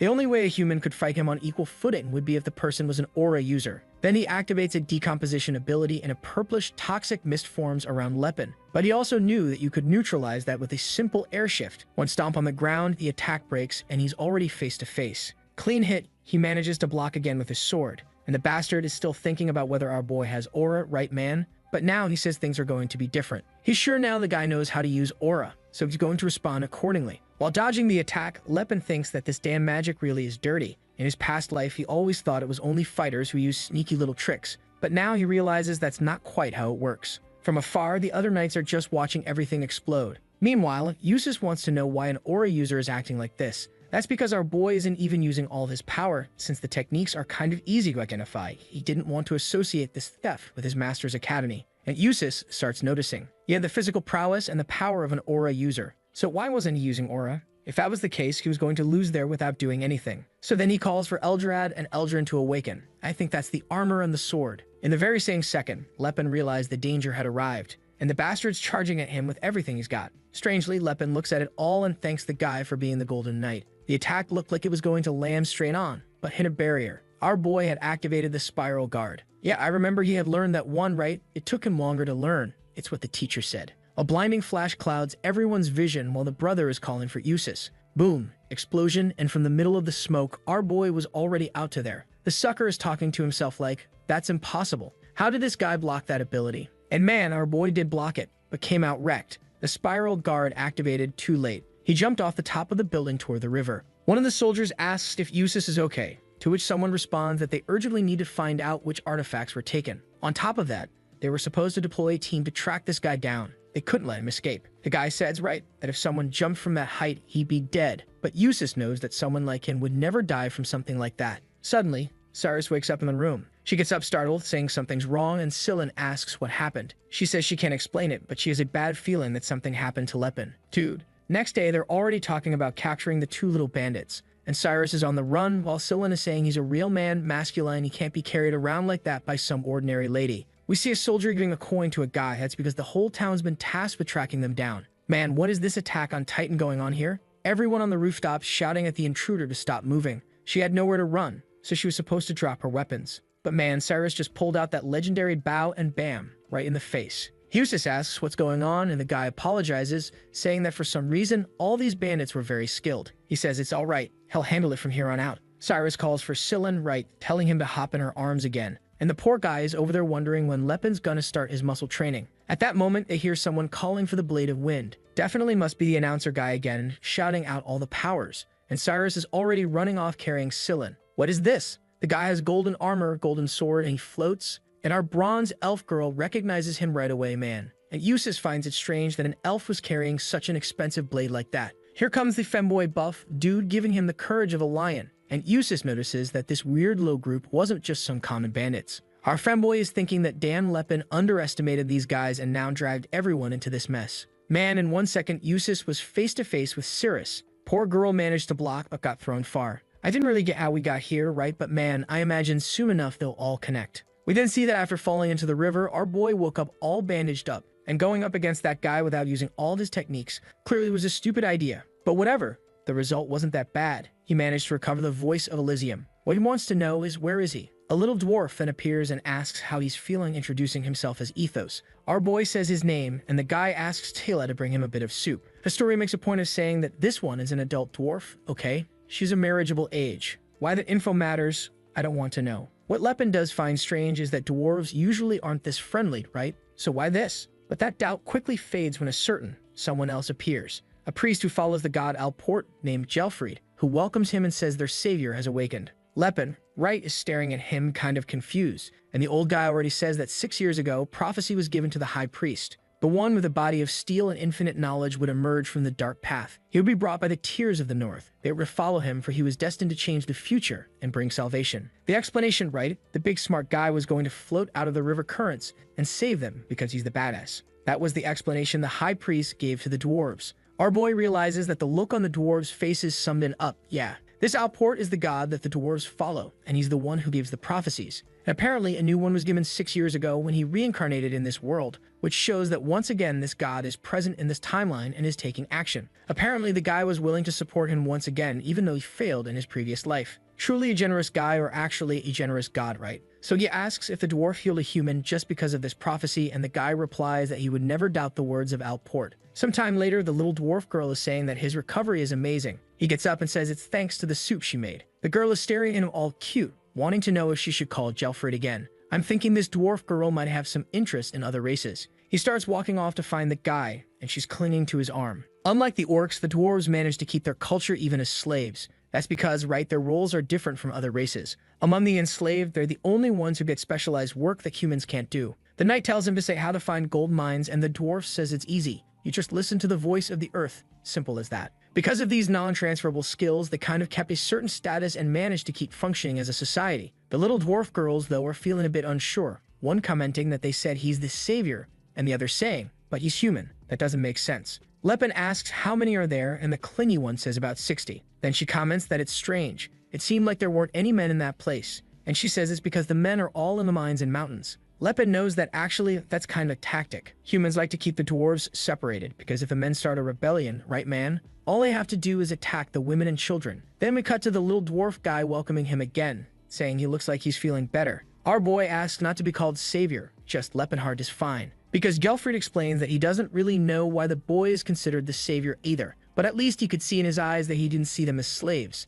Lepin says yes, he saw the dwarves in a good light, but that wasn't enough to place the fate of an entire race on his shoulders. The old guy, though, responds that he also has no idea why Alport chose a human as the savior of his people, but he clings to the belief that the god would give the best opportunity for the prophecy to make sense. Now how the boy would save them, that was a mystery to him too. His role was just to help him with whatever he needed. Besides that, when he called our boy savior, for some reason he felt like he didn't seem very surprised. Lepin's they're kind of like, yeah, true, since he's already been through this once before. Then he asks why the dwarf called him, and the girl says the high priest wants to meet him. He's the person who receives the oracles from Alport, known as Father Macallan, the spiritual leader of the dwarves. Lepin's already grinning. Macallan is the little dwarf who was with him back at the end, when they destroyed the kingdom at the beginning of the story. Then Galfid says he really is quite interesting. He didn't think the boy would accept such a strange story like this so easily. He was wondering how he was going to explain it and convince him, especially since, unlike the dwarves, he doesn't hear the voice of truth. That's why he's impressed. He's acting like he actually understands everything. Lepin's just there grinning, but he knows man, Antares fell in the past life. Following the same path as Alport in this life would only lead to the same story again. However, Macallan was a wise dwarf, and talking to him to look for another solution might be the best option. At that moment, they're close to the Great Forge, which isn't that far really. Galfa then says that he's going to be taken to the Great Forge, and along with him will go the guide, who is the last descendant with warrior blood in the dwarf clan. The little girl now introduces herself as Telestial Hammer. The Sixth Sense dwarf man says now that he felt when he mentioned the Great Forge, the guy wasn't surprised. I guess it's got something to do with this voice of truth thing, right? Our boy says he's used to it. The dwarf keeps getting surprised and wants to know how he accepts everything and knows them so well. Lepin replies that, unfortunately, for now, it still wasn't the right time. Right at that moment, the little fool opens the door calling for the savior. The elder asks Ethos, who's questioning our boy, if he has any companions. An elf and a young boy, real cute, real fine. Why did I say that? I was trying to make a joke, but I lost control. And he tells Lepin that both of them were taken to Viscount Kelburn's castle. The scene cuts to Eustace yelling, saying they have to find out what these bandits are trying to hide. They were to forget any chivalry and use the worst torture possible to make them talk. The guys at the door say he can count on them. Eustace is thinking that that strange elf had a magic sword that would only belong to a captain of the High Order. Not to mention the priest boy had the power of a bishop. He had to figure out who these two were fast. But apparently the soldiers aren't very good at torture. They're standing there asking like, how do you get info out of someone? The other goes, yeah, I don't know. Can't hit too hard or they'll die. But if you hit too soft, they won't talk. Then the door opens and one says it doesn't matter. In the end, they just have to get them to talk somehow. Varus says he got it, and Rento agrees, man, let's hit him on the head. Half an hour later, strangely, the guys are all red in the face. Apparently, they got stunned by Scyllin's endless rambling. And it's not just any rambling, no. He's already revealed absolutely everything. He already told them that Lepin is from the Martial Academy of Master Gerard. Like he met him in town.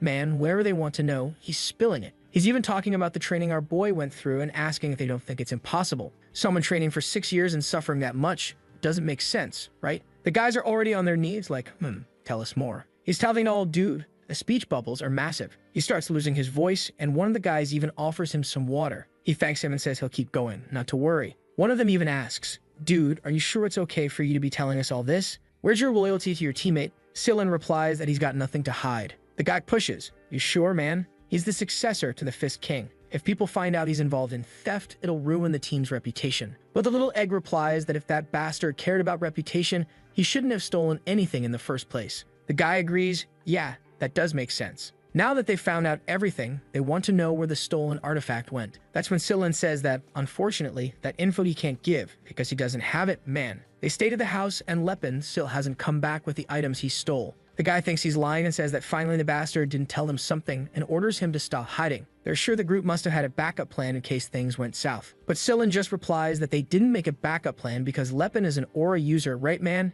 He'd never fail at something as simple as a robbery. The two guys are standing there all confused, asking if this is really how interrogation is supposed to go. They thought it worked differently. Meanwhile, in the middle of the forest, there's Tyla, blushing hard, watching our boy saying he's impressive. That's because he already went, killed a boar, hunted, threw it in the oven, dude, set up the grill, and is prepping the food for the two of them. Tila, however, wants to know if he's sure it's okay to hunt there, right? That's Kelbrim's territory. Lepin replies that he doesn't really care anymore about such trivial things. She's standing there like, not sure why he's talking about this all of a sudden, while Lepin's deep in thought. If he wants to free the races, he won't be able to follow all the laws. After all, the very act of wanting to liberate the races is, in itself, kind of against the law. He takes a bite of the meat, saying he's gotta hurry up, recover his energy, and settle this. Meanwhile, Tila is just staring at his body, saying that he was healing way too fast. One movement of the arm to the side, man, everything goes quiet for a second and boom, a barrage of energy bursts out. The beast stands up, abs over abs, saying that now he's 100%.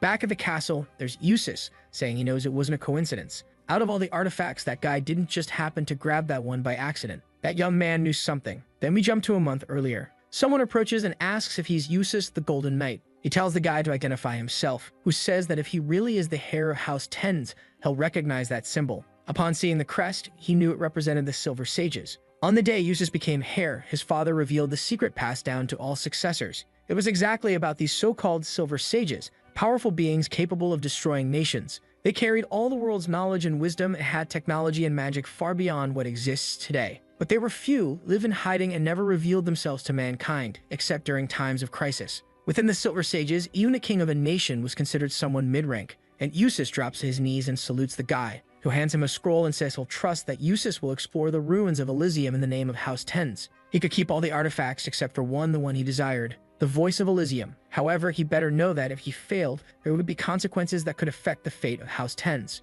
Eustace is their sweating bullets man. That's when someone knocks on the door. It's Veras and Rento saying they finished the interrogation. They seem to be telling the truth, but it was kind of weird. While they explain, we're shown the guys talking at the gate. The guy is shaking, saying he's scared of what happened yesterday. He was calm when suddenly, boom, he took one out of nowhere and blacked out. When he woke up, he saw that guy destroying everyone with just his fists, mowing down 30 soldiers. And the problem is that now Eustace brought in that guy's companions. He's scared that bastard's coming to rescue them. Suddenly, the guy looks to the side and feels a chill run down his spine, man. Oh snap. Walking across the bridge is Lepin. He's already arrived, activating the Horn of Calamity. At that moment, Eustace's face is full of fear inside the room, asking if that guy really was a student from the Academy of the Indomitable. Why would a Silver Sage want something that belongs to someone from the Academy? Keep in mind, right, that Sillin probably already told them what our boy said, how his master left that item there for him to retrieve. And I think, yeah, he told all of this, and now we're at that conclusion. Got it? I think so, right? Eustace knows there's a chance it's a false claim, but still, that boy was a bishop with power like Philinus,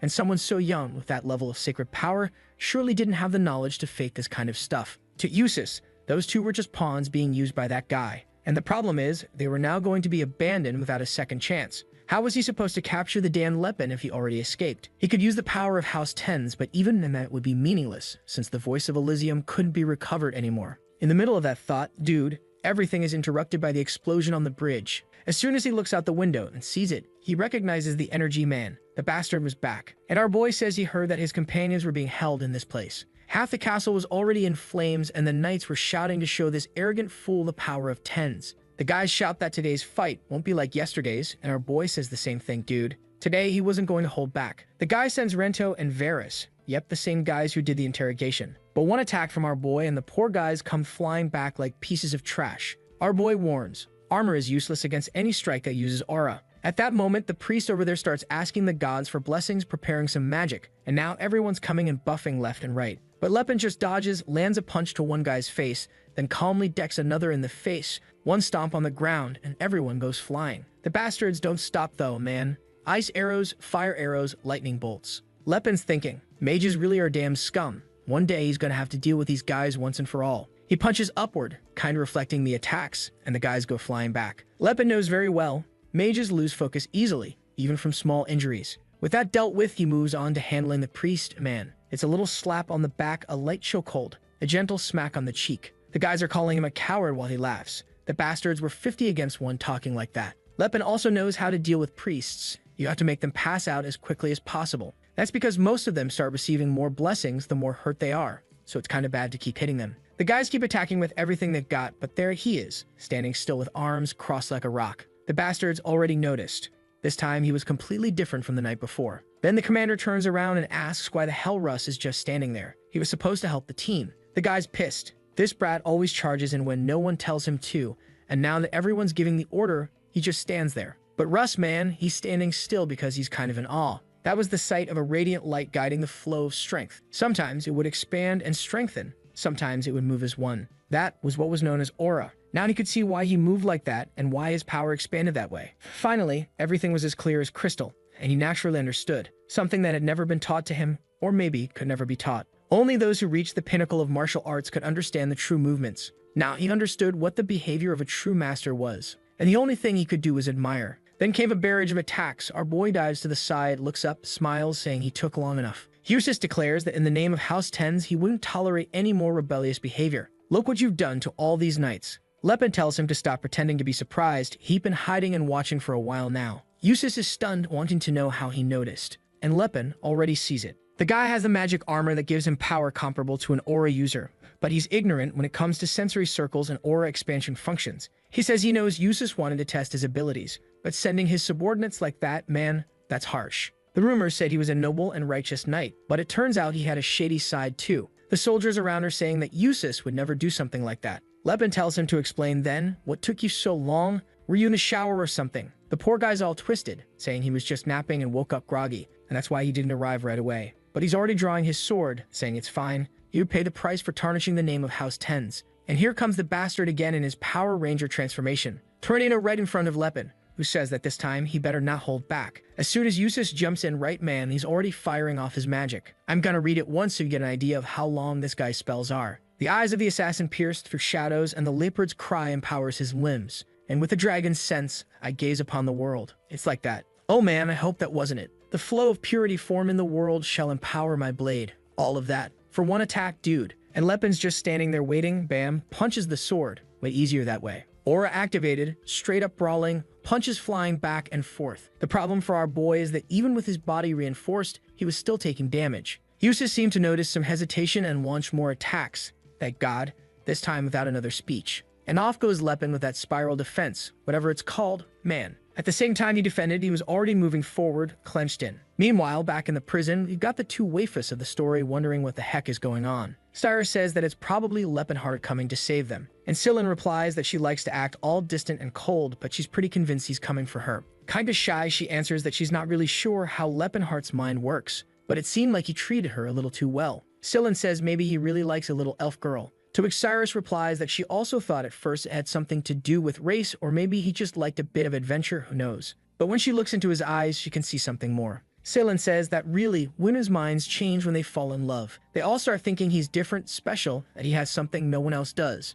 And then after marriage, they go around saying they were fooled. At least that's what he learned back at church. Then he throws himself against the wall saying this damn Lepin, he should have stolen the thing properly. Why did he drag everyone into this mess? Cyrus says that up to now, he's handled everything pretty well. And the little redhead replies that he only accepted it because he should have stopped Lepin, not let him go and do something this dumb. Besides, he knows that there are situations in life where you can't follow all the laws. Cyrus says he's actually quite a mature little guy, and the rascal replies that he's turning 20, so obviously he's only a little younger than Lepin. Shocked, she answers that she thought he was at least 20 years younger than Lepin, not 3. They're in the middle of that whole back and forth when suddenly, Tila opens the door and asks if that's Cyrus there. She steps in, introduces herself, and says she's there to help Lepinheart. Cyrus asks what's going on. Is she a dwarf? and Tilla just says they'll talk later, alright? First, let's get out of here. Sillin, however, comments that for a dwarf, the only thing different about her was the ears. Already heading up the stairs, Cyrus asks if that's really the only difference he could notice in a dwarf. Seems like he's a pretty innocent little guy. Right then, a soldier shows up on the side asking how the hell those bastards escaped.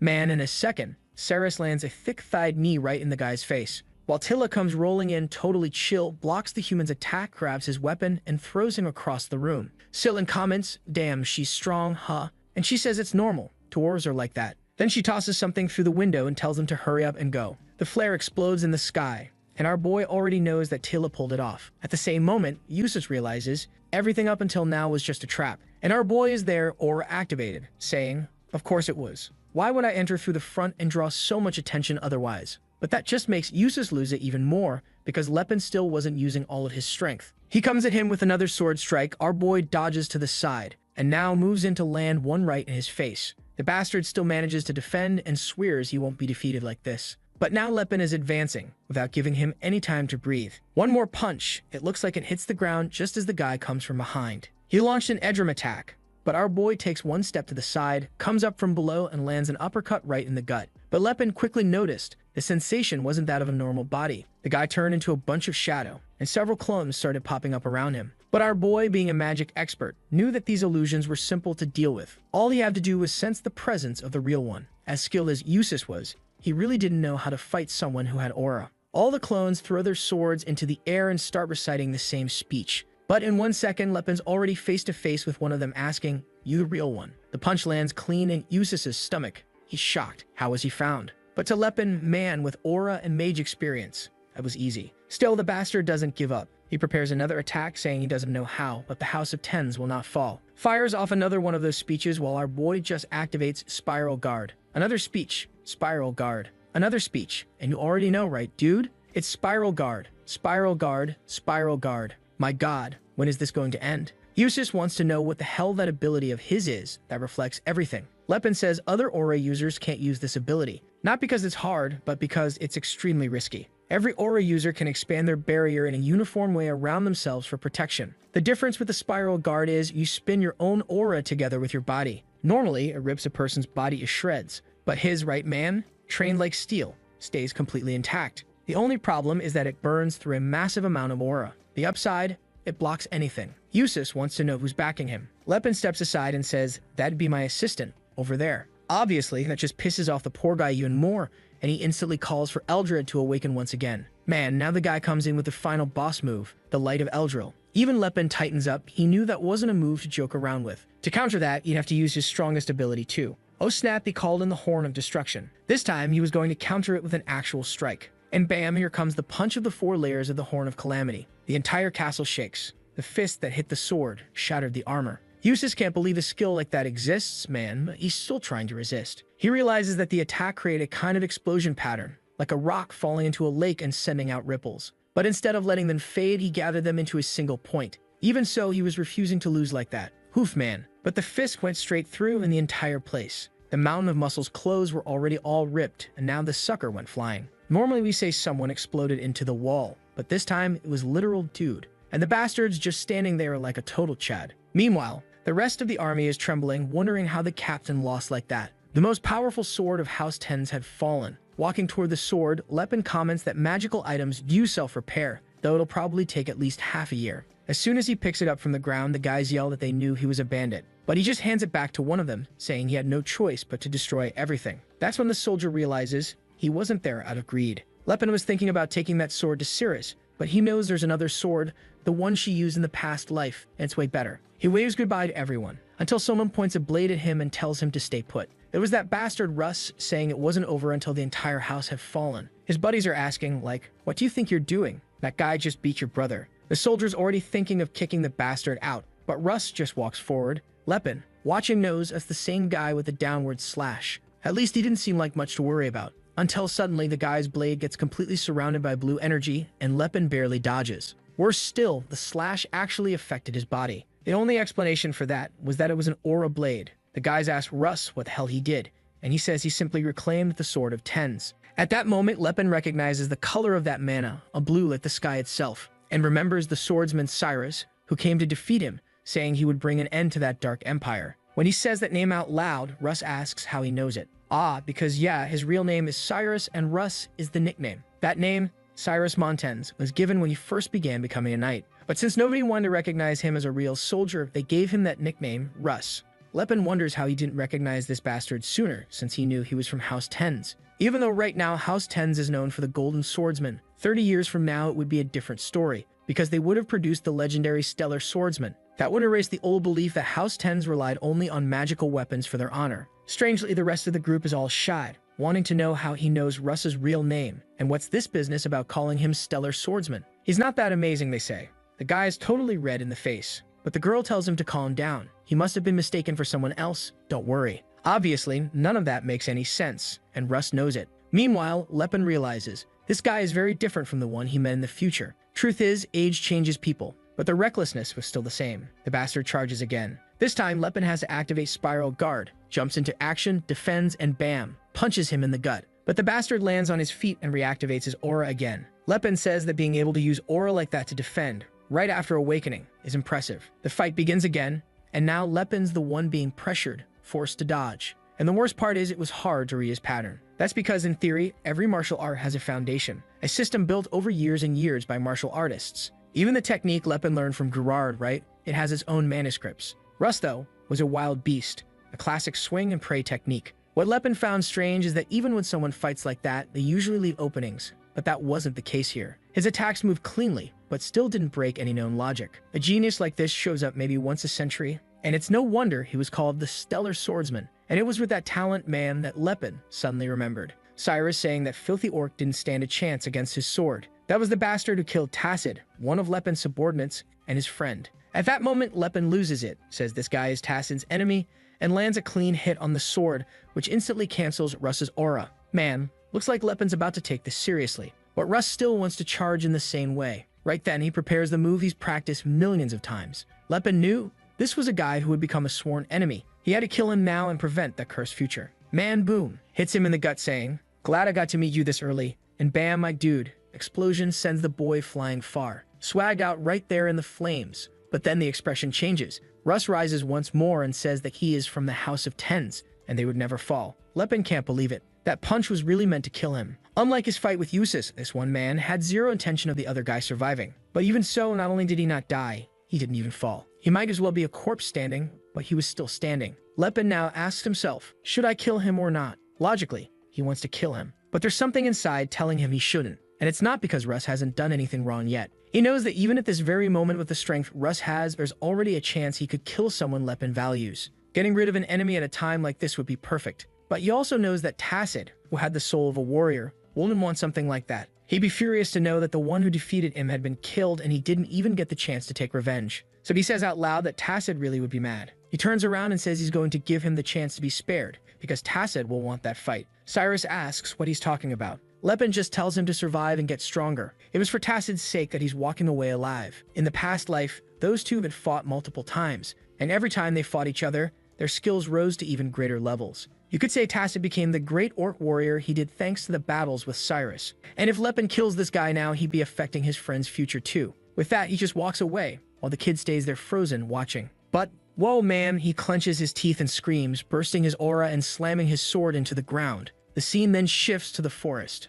That fight was intense, man. So much happened, Jesus. Now in the forest, the tiny dwarf girl says it's good to see he came back in one piece. Lepin thanks her right that everyone's safe, while Scylla says it's thanks to them that they had to go through all of this. He knew a pilgrim's journey was full of adventure, but he didn't expect to end up in jail. Lepin apologizes, and Scylla tells him he needs to think straight. Cyrus is an elf and a woman. He had to start imagining the kind of things that could happen to her. Right away, Lepin approaches and asks if she's okay, if those bastards didn't do anything. She tells him not to worry, that it was a surprise, but the knights were all well behaved. So now he's there thinking that he better start being more careful from here on out. Everyone now wants to know, right? What was it that he wanted so badly? He shows them the cube and Scylla says that thing doesn't look like something from martial arts. Lepin apparently fakes it and says he doesn't know what it is either. The master just told him to grab it. But whatever, it's time to get out of this place. Back at the castle, now everyone's got to start rebuilding after the destruction, right man? One guy carrying a beam asks his buddy if it's true. He says yeah, he saw it with his own eyes. Finally, an aura user appeared in tens. Whoa man, the news reached Eustace. Let's see how Big Bro's gonna react. Yikes, I can already tell it's not gonna go well, cause he's asking how someone with that filthy blood could awaken something like that. He says it's the fault of that damn father who always favored Russ. The elders praised him for his skill with armor, but behind the scenes, everyone was begging for the birth of someone who could use aura. And now the Tens family had that person. A knight who, all by himself, could elevate the entire family's status. But what does that mean for Eustace? He looks at the items that are still slowly regenerating. And whoa, man, he picks up the sword and says that he will forever be the sword of House Tens. The scene cuts to the edge of a mountain, where Russ is just standing still, laughing, all happy, a smile on his face. He already knew now that he'd awakened, the entire world had changed. He might not have gotten where he wanted, but now he sees the path. Except right in the middle of that celebration, the bastard shows up behind him, wanting to know why he's so happy. As soon as Russ turns around, Eustace says, I heard you awakened your aura. Why don't we show it to me? Russ, all innocent, just shows off his power. Man, Eustace looks at it and says it's a wonderful power. Oh my god, I have a feeling about this, Burl. Russ is standing there all happy. Finally, his brother was recognizing him. But then, his face changed mid-thought, and the sword had already been driven into his stomach. Seeing his brother's face, he can only ask himself why. And the bastard's still going on, giving speeches and activating his powers, man. At that moment, Russ realizes the guy's trying to make sure he dies. And the bastard says the House of Tens only needs one sword, and he would be that person. Man, I don't know how, but Russ manages to defend himself from the second attack. From afar, people start yelling, asking what that explosion was and what happened. Russ takes the chance to throw himself off the edge of the cliff and falls into the water. Eustace knew life was unpredictable. There were countless stories of someone jumping into the water and coming back for revenge. And that's exactly why he had to prepare. He drops to the ground, kneeling, and the guys ask what happened. Right away, he says that Russ attacked him and tried to take his place as the knight of the house. The soldiers immediately believe him and say, yeah, that's expected from someone with filthy blood. As soon as he gained power, he wanted to take everything for himself. They ask where Russ is. He says the bastard threw himself into the lake. For Eustace, now everything was perfect. Even if that guy survived, it wouldn't be a problem. Now the whole house would be against him, and he'd never stand a chance against Eldrad. The soldiers are already leaving, saying they need to find that bastard now. And Eustace celebrates, saying being seen as a good person always pays off. It's a shame, but that was the farewell to little brother. The scene then cuts back to the forest with our boys' group. Stillin wants to know where he met Miss Tila. He says he fell into the river, passed out, and when he woke up, he was in the dwarves' home. Stillin finds that weird, right? Why would the dwarves save a human? He explains that apparently the dwarves had a prophecy that involved him, and that's why. Tila confirms it and says yes, he's the savior of their race, and that's why she's following him. Stillin thinks it's strange, he didn't even know dwarves worshipped any god like that. To which Lepin explains that they even have priests just like he is. And Tila pokes the guy, saying humans always assume other races don't have anything as organized or sophisticated as religion. But Silent, curious, asks our boy if Alport is an evil god. What did Alport do wrong? Apparently, humans believe in 12 main gods. Outside of them, there's the goddess of the elves known as Eldia, and the goddess of the dwarves, which is Alport. And Silen's there thinking he just assumed Alport was a bad god because that's what he was told, but he actually has no idea why. Suddenly, Cyrus calls to our boy and tells him to look to the side. She's not sure, but it looked like someone in the water. And who is it, man? It's the Dan Russ. I had a feeling he'd end up joining the group, and Lepin's already wondering how that kid ended up there. Silin asks if he knows him. He replies that it's kinda complicated. He does know him, but not really. The problem is, he's not sure now. Is it destiny? A change in the prophecy. Why is this guy here? Sometime later, Russ wakes up in the carriage, wondering where he is. He immediately remembers the sword to the chest. Eustace had always been the kind of knight too good for anyone to hate. He worked hard every day because he at least wanted not to bring him shame. Deep down, he believed that if he proved his worth one day, Eustace would eventually acknowledge him. But now it was clear, the brother never had any intention of doing that. He laughs like a madman all by himself, and Lepin asks if he's finally woken up. Russ steps out a little awkwardly, wanting to know if it was them who saved him. Our boy says he was about to die with a hole in his chest. It had already been 3 days since they left that place, and now they were in the bad region. He was lucky Silin was there. Those injuries weren't something just anyone could have healed. And Silin says he only survived because he's also an aura user. Otherwise, for sure, he'd be dead. Russ can only feel anger toward Eustace. And Lepin Man says that, well, he doesn't want to overdo it, but the guy should at least know that his life was saved. He's not expecting a thank you, but also no need to be that awkward about it. They even had to rent a separate carriage just to haul that body of his. Russ starts bowing down, saying that it's all thanks to them that he's even able to breathe right now. Our boy, though, says that he's broke as hell, and the one who paid for everything was Silin, so he better be thanking him. Meanwhile, he's thinking to himself, now the future stellar swordsman owes me one. That's a card that could really come in handy. Even if we become enemies, maybe he won't attack me so easily now. That he asks, now that Russ is awake, what's the plan to go back to the castle? Right, our boy still doesn't know what happened. Night falls, and after telling the story, Russ says returning to the family isn't an option anymore. He's probably already seen as a traitor by everyone, a guy who attacked the hare. Lepin knows that in the far future,